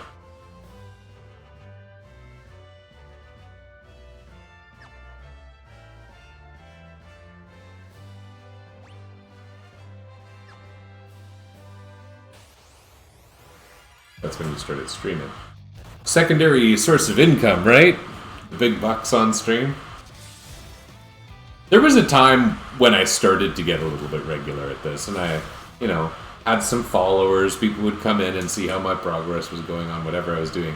And the thing that killed me ended up being Final Fantasy Tactics, which just got too boring. Which is funny, because I love Final Fantasy Tactics. But the run was just, every time I wanted to play it, I knew I need a few hours to tuck into this. I don't have a few hours right now. I'm barely sleeping at night. And, I don't think audience accrual is really a great job for most people. Not a great goal for people who want to have both job and family, at least effectively. I'm sure there's some people who do that, but those would be the counter examples and not the mainstream.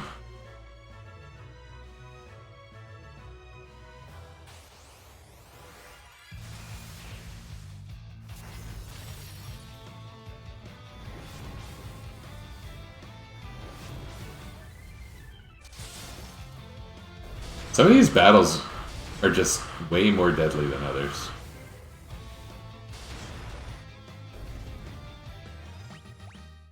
Now that I have money, I might just use high potions. Oh, that was a little wasteful, but whatever.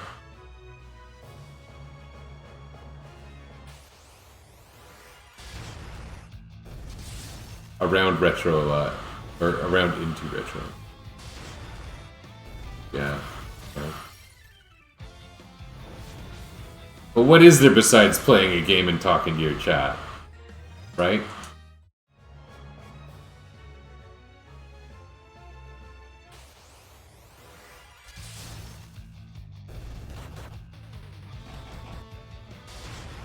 Although if I wanted to, I could probably make something pretty crazy.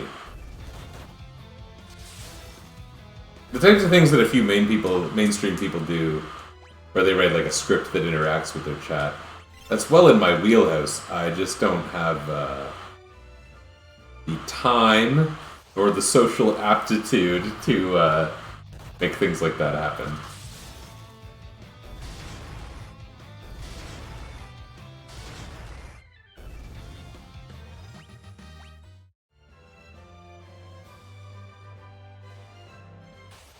Liked you because you were real. Interesting.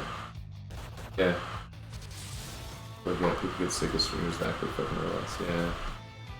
Won't watch a stream I can't interact with.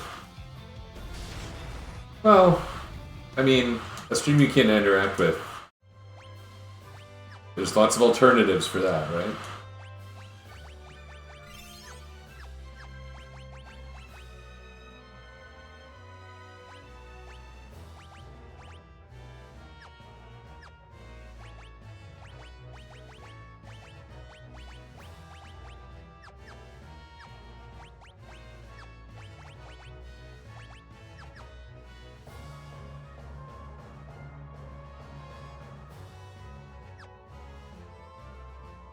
You can just watch YouTube. Watch small streams from day one. There were one or two times I watched streams that interested me, I guess. That's not usually what I go to. Sometimes. It really is much more about the people than the content, I find. I don't know. I'm still of the mind that, in general, I would rather play a game than watch a game. But my kids and I will often chill out with a Mario Maker YouTuber or something like that. Here's a funny thing. You know I'm all about the JRPGs, right? My kids are not into JRPGs at all. I forget if I mentioned that last time. My son picked up Chrono Trigger and, like, forgot about it. I was like, Chrono Trigger is, like, the most special game in the world to me. And I was saying, like, okay, don't play it until you're 12, and then we're going to play it together so we can talk about it, because it's just so important. And, it did not grab him. Not only that, but, it's weird to say, it, like, didn't come naturally to him. Like, the concept of keep a stock of healing items and use Aura Whirl when your hit points are low, for whatever reason, that just didn't, I don't know, maybe it's because he hasn't played a whole lot of RPGs, but it's funny, because, you know, same kid, quite comfortable with Breath of the Wild or whatever. It's not like the principles in gaming are way different. When you're hurt, you heal. Every situation you encounter has some kind of best way to approach it. That's fairly common, I think, in gaming. And yet,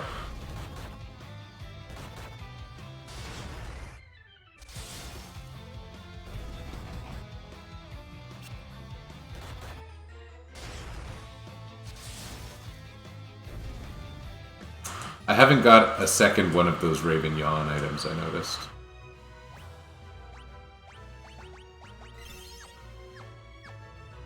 Oh. Dryle just level as a warrior? Guess that's not ideal, but not really a big deal.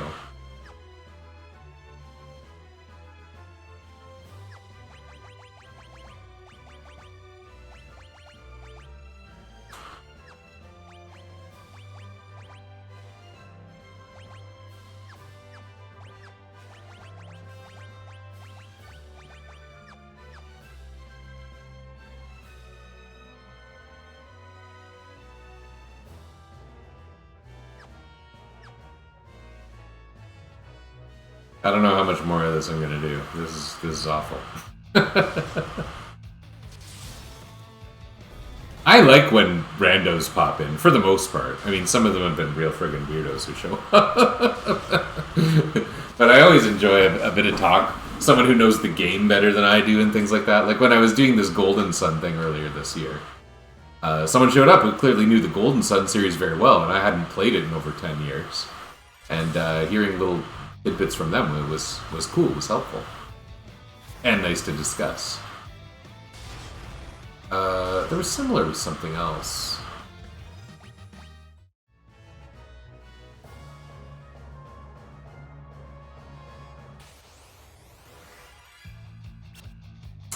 Something that I've never played on stream that might be a little bit surprising is Phantasy Star 4, which you and I have some shared history discussing, but you might remember I frequently call that my favorite game. And I did a couple interesting challenges in it before I started streaming, but never on stream. I think what I'd like to do is hammer a job system into it, a fake bad job system. Kind of remove the events and treat characters as whatever job. I think I could do it. And I asked Lady Starbird, who has changed name a couple times. I think maybe it's officially Ariana Starbird now. For like some event instructions things, because they wrote a really nice randomizer for Phantasy Star. I guess it's the most mainstream Phantasy Star 4 randomizer now. I forget what the name is. It's like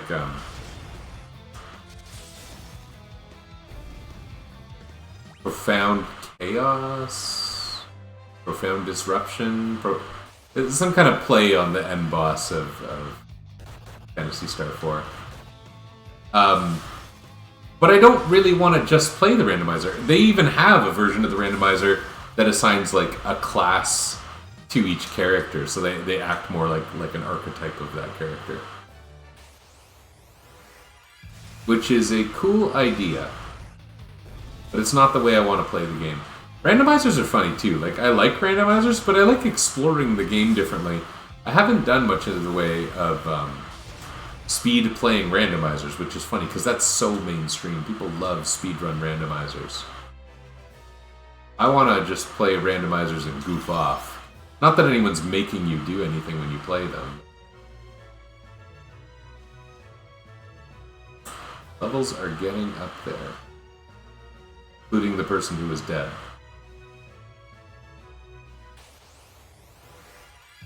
Hey, do you have any experience with randomizers, Ixie?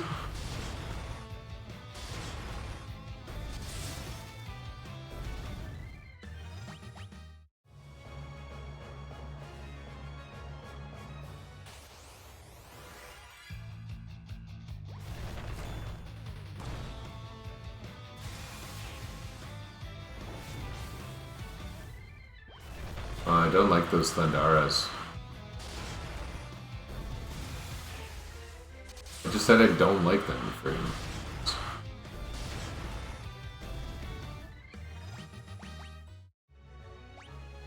Free high potion.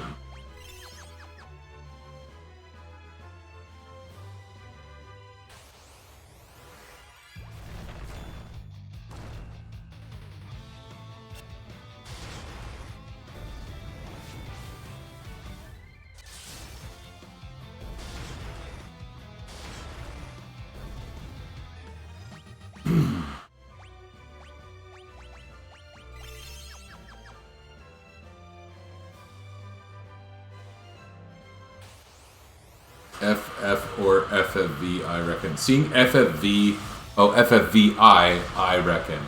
Not FFVII, reckon. Or FFV, I reckon, like with a stutter. Seen them plenty, not messed with them. Yeah. Yeah, I played several seeds of Final Fantasy 1 randomizer. And I found it pretty fun. There's a lot of just little optimizations built in that make the travel like faster. And you know, when you find like a ship or canoe in the early game, it opens things up and you just kind of blow through it. And that's still quite fun, I think. Although, I guess you have to determine the point of it for yourself. Most people speedrun them, but just seeing the same game but differently is neat. I mean, Final Fantasy 1, if you picture yourself playing Final Fantasy 1, and it's a completely vanilla game, but you start with the canoe, that's like instantly a different game. You could get to Melmond right away, you could get to Ice Cave right away, you can skip Temple of Fiends and go to Provoca if you felt like it. Technically, you could walk to Elfland, right? The whole game can change based on a key item, and thanks to not having a bunch of like hard-coded gating mechanics, I don't know. It's stable and it just makes for interesting gameplay, I think.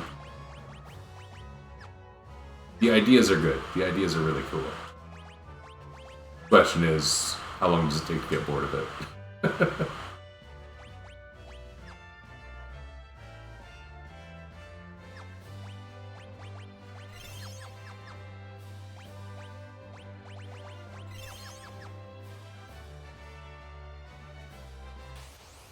4 has an interesting one. 4 has a very popular one. It's funny because there was 2 by the same team. One was called Lunarian Shuffle, and that was a pretty normal, I guess you could say, randomizer, if there is such a thing. But the one that got really popular that you've probably heard of is called Free Enterprise, and it's like Final Fantasy IV randomized, but you start with the airship. Always. And so the entire game becomes more like a treasure hunt than a playthrough. Like you're exploring the world, looking for enough items to beat the game. Enough items, enough characters, enough events that you can progress to endgame. So that one is noteworthy for not only being interesting in that you randomize it, but that it changes the nature of the game. It goes from RPG to treasure hunt. And then someone made similar for Final Fantasy VI. Final Fantasy VI had a very popular one called Beyond Chaos? And then I think a version of it was produced that just acts like Free Enterprise now. I don't know if it's the same randomizer or something different.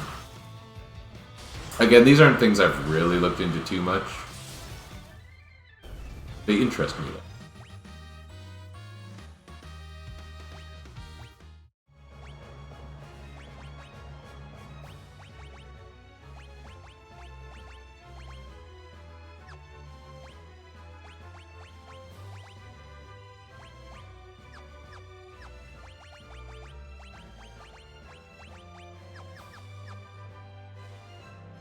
I did put together a clump of seeds for each of those. I don't remember how far they got.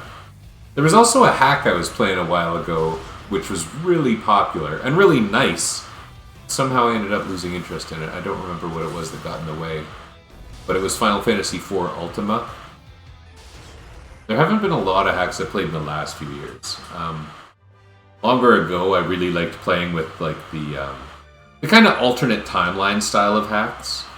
There was the playable Golbez hack in Final Fantasy IV, the playable Leo hack in Final Fantasy VI. Those were great fun. There was someone talking about a playable Alice hack, an Alice Lives hack in Phantasy Star 4, but I don't think it ever really materialized.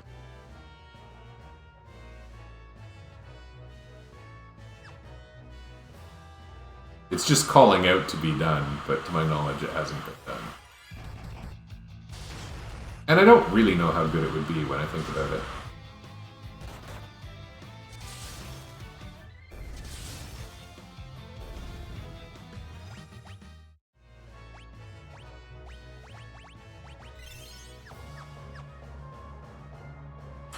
Okay.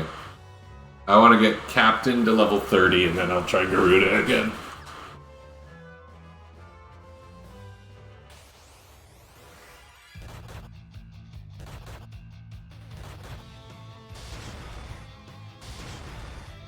But now that I've got these Pixel remasters, which again I newly purchased to do this, because this is part of the a charity event essentially.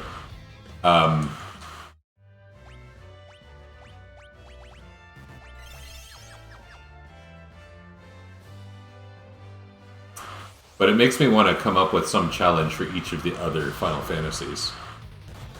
I was thinking Final Fantasy 1, I did Vowelless Knights a few years ago. I think it'd be fun to do Vowelless Mages, but I'm not sure whether I want to do that on Pixel Remasters or not. Someone pointed out that if you play it on normal American Final Fantasy 1,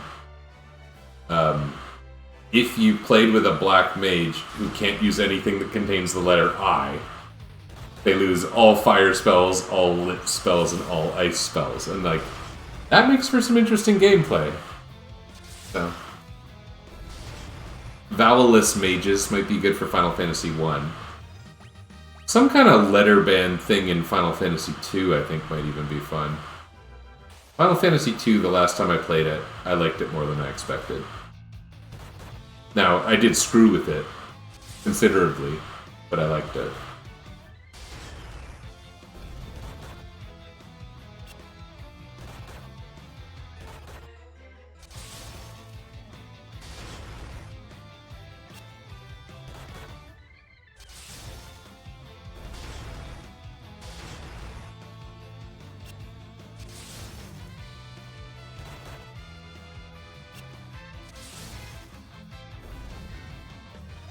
I wonder if being stoned cures blindness. Looks like it does.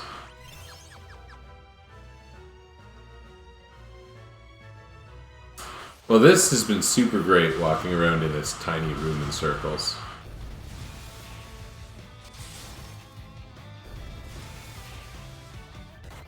This is the kind of thing you fear when you say, I'm going to play Final Fantasy III with random job restrictions. And what's funny about this is some people in the world got, like, White Mage for their first job, and Knight for their second job, and maybe Dragoon for their third job, and guess what? They're friggin' set right now.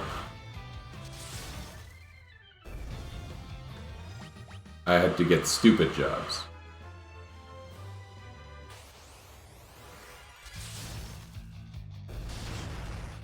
Like I said, hopefully this is it for the bad parts for a little while. Okay. We're going to have another crack at Garuda. I don't think we got a single extra spell casting out.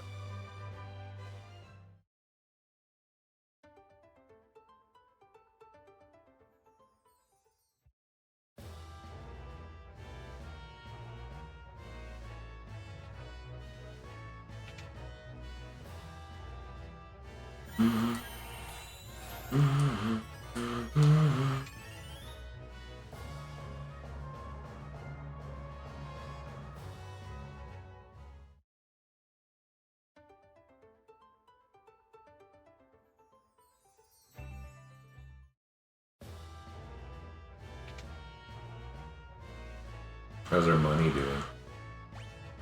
Oh, it's friggin' ridiculous is how it's doing.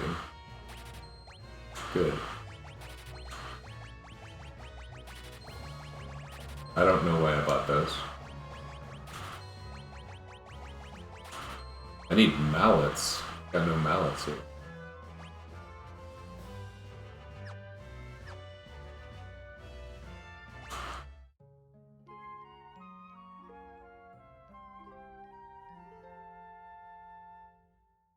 Okay, who is... What's your best job? Warrior, Viking. We're going with Viking. What is your best job? Definitely Warrior. What is your best job? Probably Viking. Warrior's 48, but we'll go with Viking. And you get to be Onion Guy. Sorry.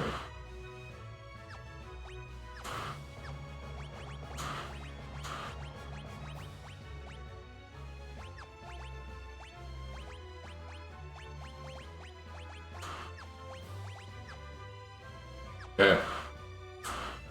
If this doesn't work, I don't know what the next step is. This is, I now can withstand a little bit of lightning. Should be able to do a little bit of damage, except with the Onion Knight.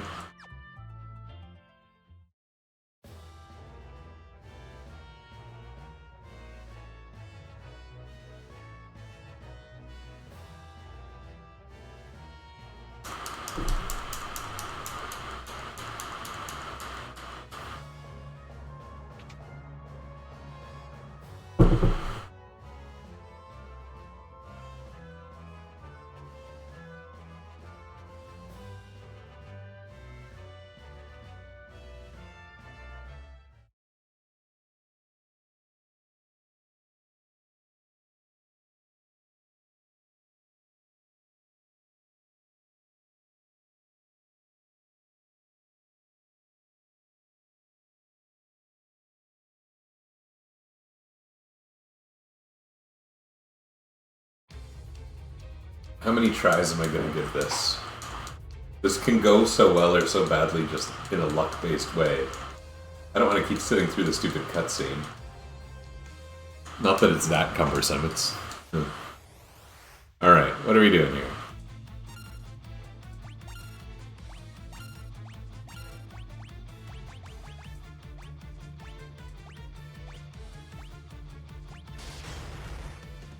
Okay. Oh, that's way better!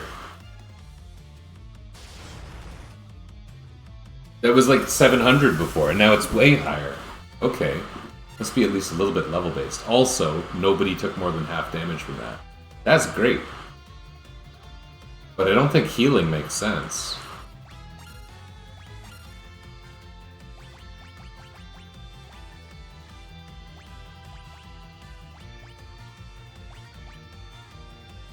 Maybe this guy healing makes sense.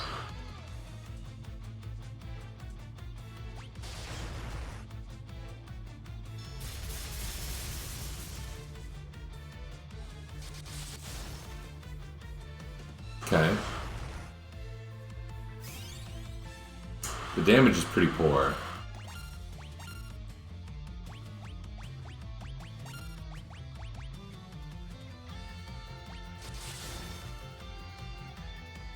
The warrior's damage, Borlon's damage, is quite good.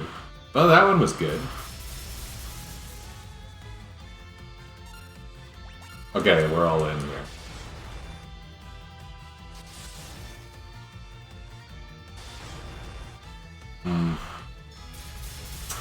That was a physical. This could have happened. Maybe I'll try a couple more times. I really don't know how close I'm getting. How close am I getting?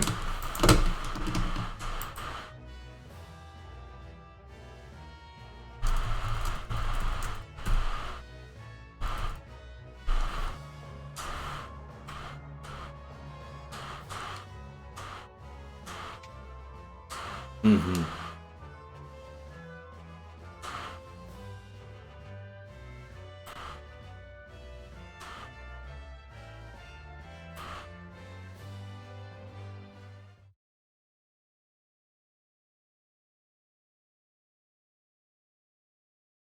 Garuda. Arctic winds? I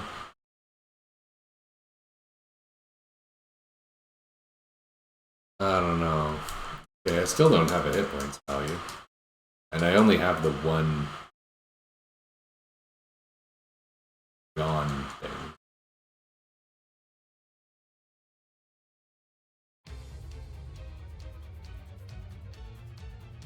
I don't have Arctic winds. I have Antarctic winds.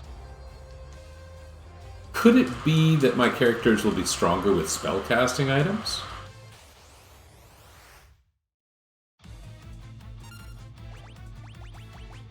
I kind of doubt it.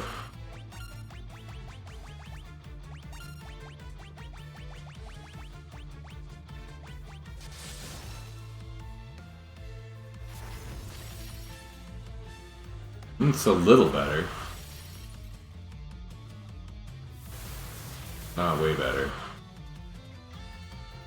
Why did Archibald do so much more than Captain? Is it job level based?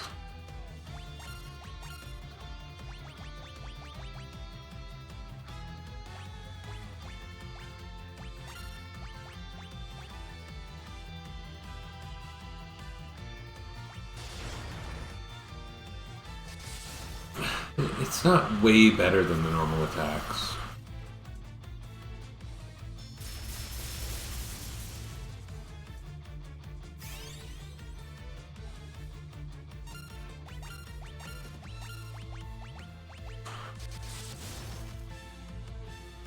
That was a good attack. That was a bad attack. Jeez. Okay.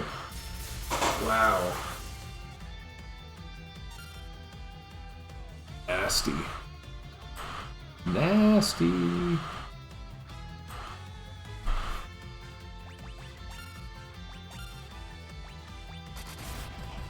Throwing out an elixir or something would just be unreasonable.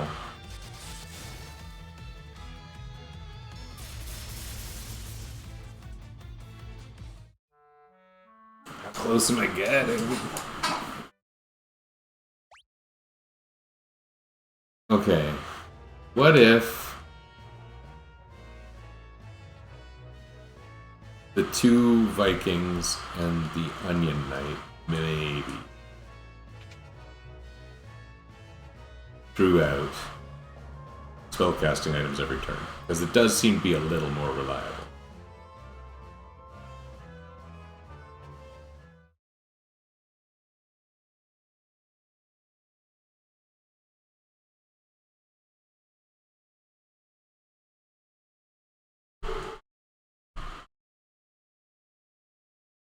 If you hear woofing, I have dogs too. Here's a fun story. Today I rescued a squirrel with its head caught in a coffee cup. Like a lidded coffee cup, and it was so stuck and it was flopping around. I didn't see it at first, but this guy walking his dog pointed it out to me, and I was like, well, if my dogs were here, they'd be trying to tear that squirrel apart. So I walked up to this squirrel and just picked up this cup, and it was like dangling from the cup for a moment until it fell loose, and then the squirrel was okay. Okay, this guy did lots of damage, and I think he's got the highest job levels, other than perhaps second person. So we're gonna try things differently.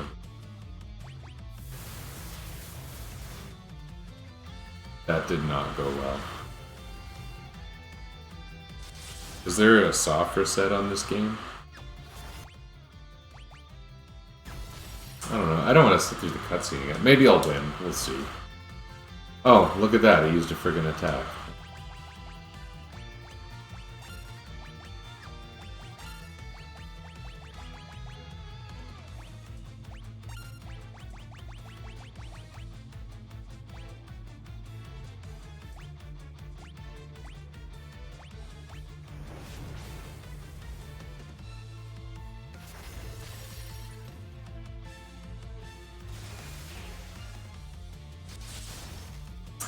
Archibald's damage seems the lowest with items out of them. Although maybe it's just randomized or something. Maybe an evasion is taking place.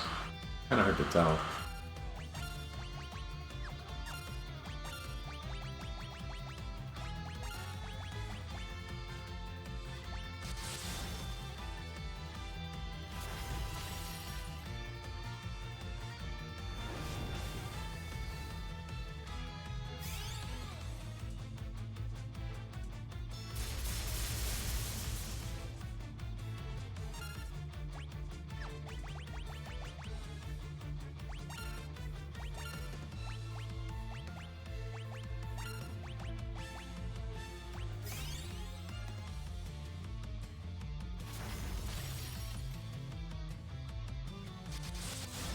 Yeah, Archibald's worst at spellcasting items.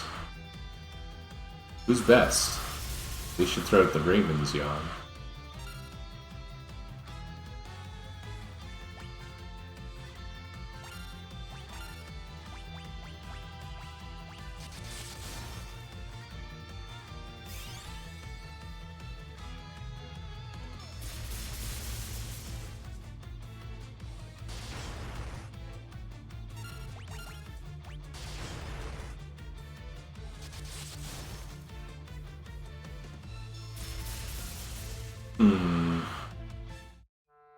Don't love this.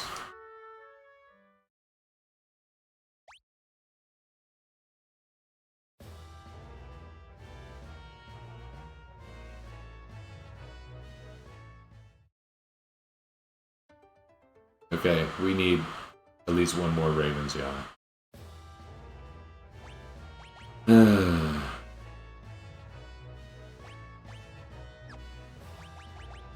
Okay, you're gonna become our sacrificial onion knight.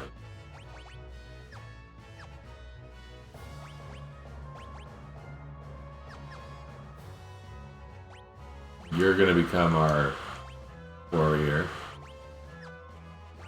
You're gonna become a Viking to gain HP.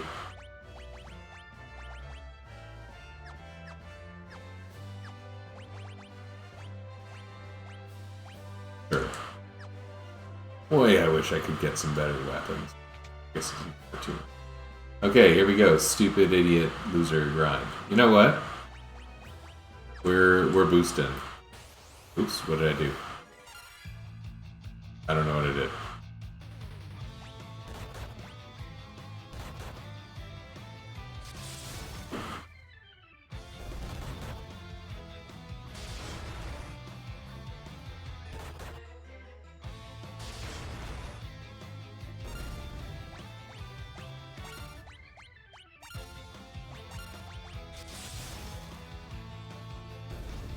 Okay then.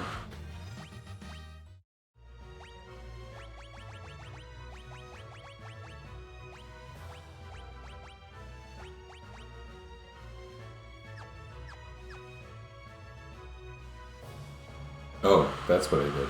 Okay.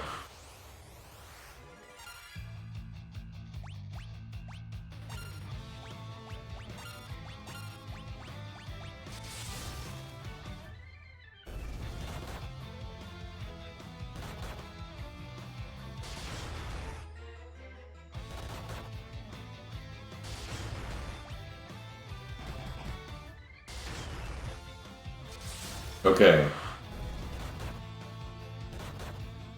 What level do we think we're getting up to here?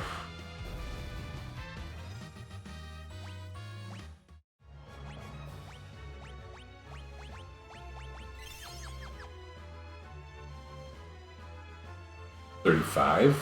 $36? I could just keep saying numbers. 38? 40? I wonder if how much longer this is going to take if I got that ×4 thing on.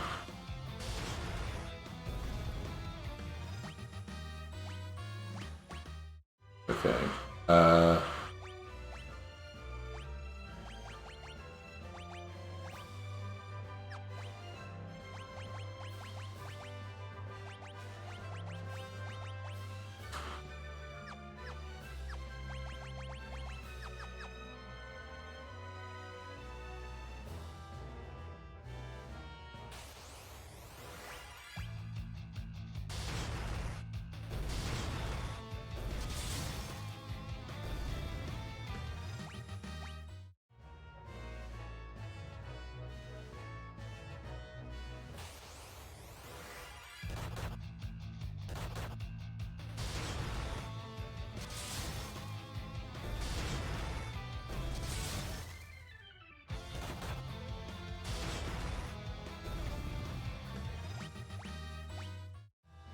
The funny thing about boosts is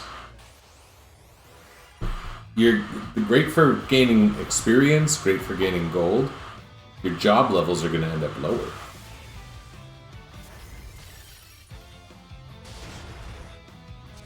Because if it takes fewer actions to get the same amount of experience and gold, you're not going to have job levels.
Okay, so this guy becomes the warrior.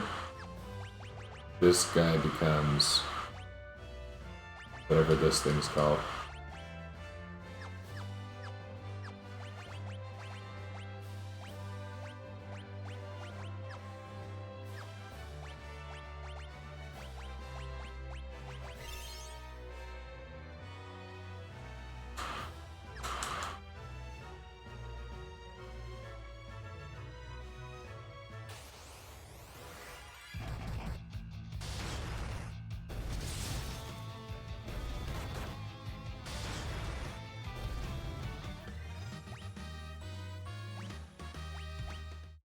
Okay, now I switch everyone again. This person's the longest, so they're the warrior. This person's next, so they're the Viking.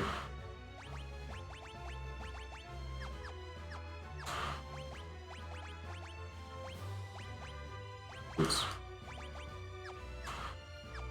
And we heal them. The whole reason I'm doing that is for the difference in hit points it makes, which is kind of cumulative over time, so I don't think it's ridiculous.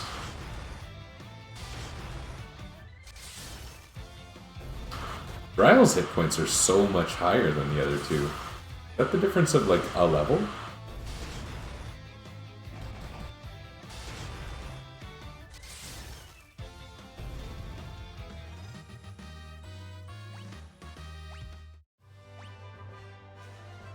Oh, it's several levels. How'd they get so much levels? Okay.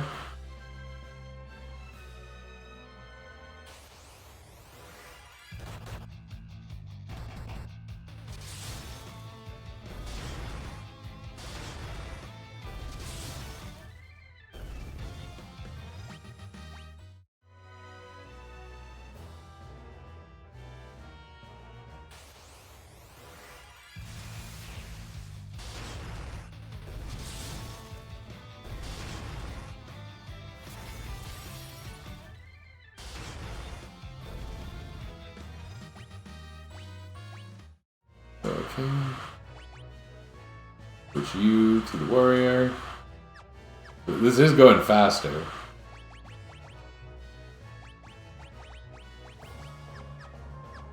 I mean, obviously.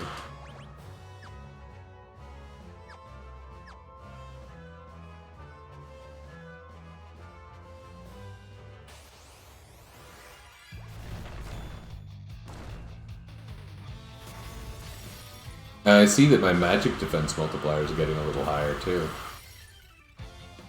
I wonder what effect that has on the lightning attack. I did take less damage from it, but I thought that was because of my armor. I wonder if we creep up pretty high, like 37 or so. The fact is, out of the 4 jobs I've been assigned, Magus, I don't know what their stats are actually like, but Viking is going to be my highest in terms of vitality score.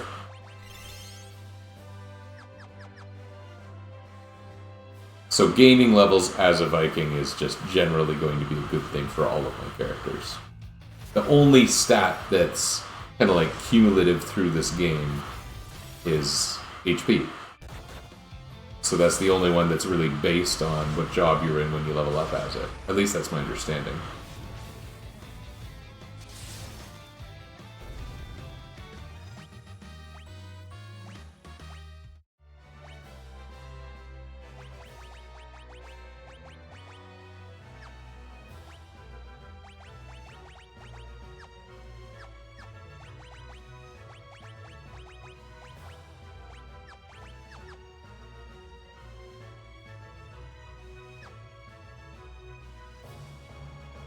I wonder why Dryle got so many levels. What was I doing? Is Dryle just the only one who hasn't had a turn being the dead guy? That might be the case, actually.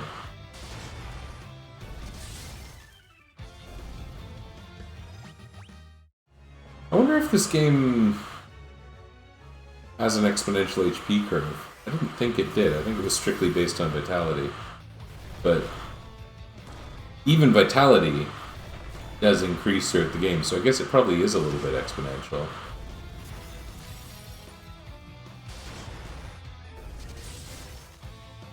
Like when I started here, my hit point values were like half of what they are now.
This sucks, but there's a rhythm to it.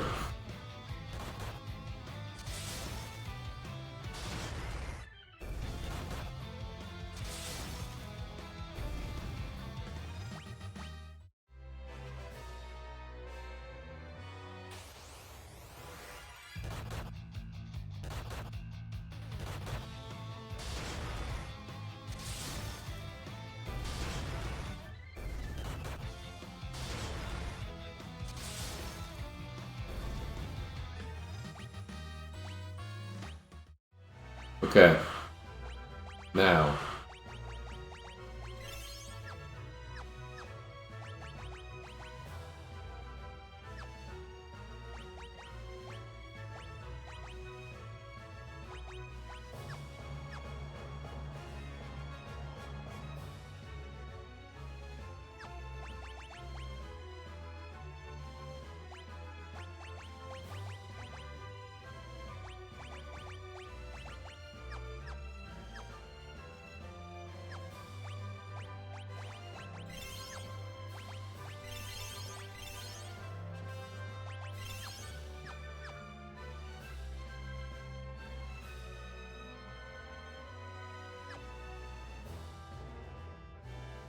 We have a big plan here, you can see.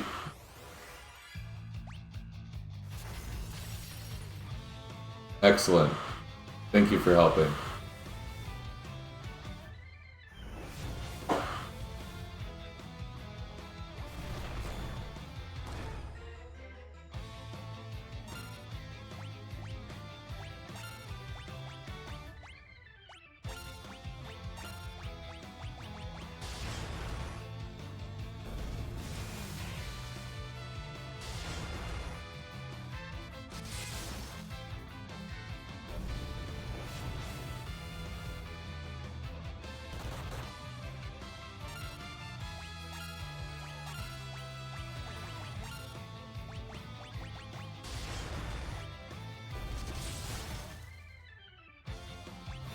Great.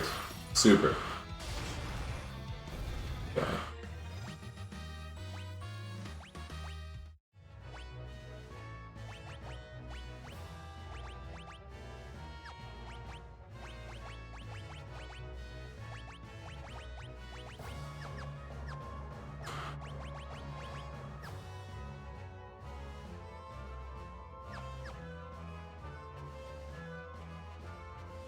This is This is something else. I knew there were going to be times when this got hung up. I didn't know this one was going to be so bad. I mean, Salamander's a hard boss. That was pretty easy. Hein is not really meant for this squad. It was easy.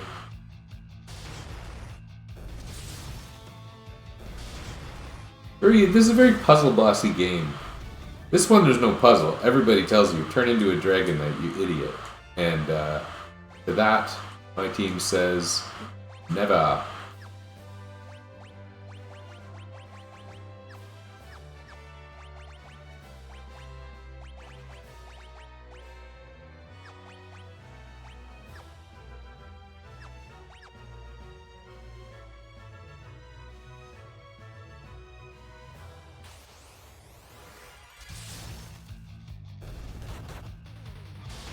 What level do you usually beat this game at? Isn't it like 50? This is getting gross.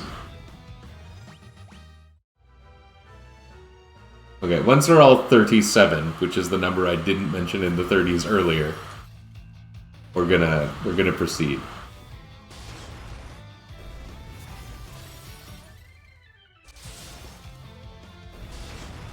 I may want to tone down the boosts for the sake of job levels. I don't know. I don't know what's right anymore.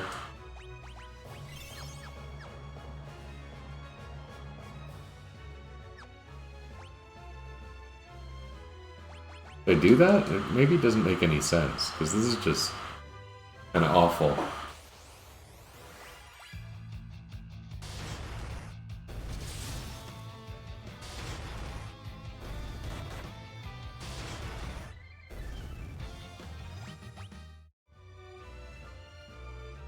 I could wait for spellcasting item drops, but I have to grind here of all places.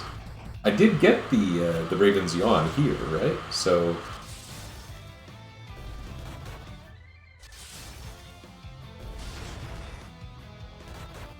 it could happen, but it's just so random.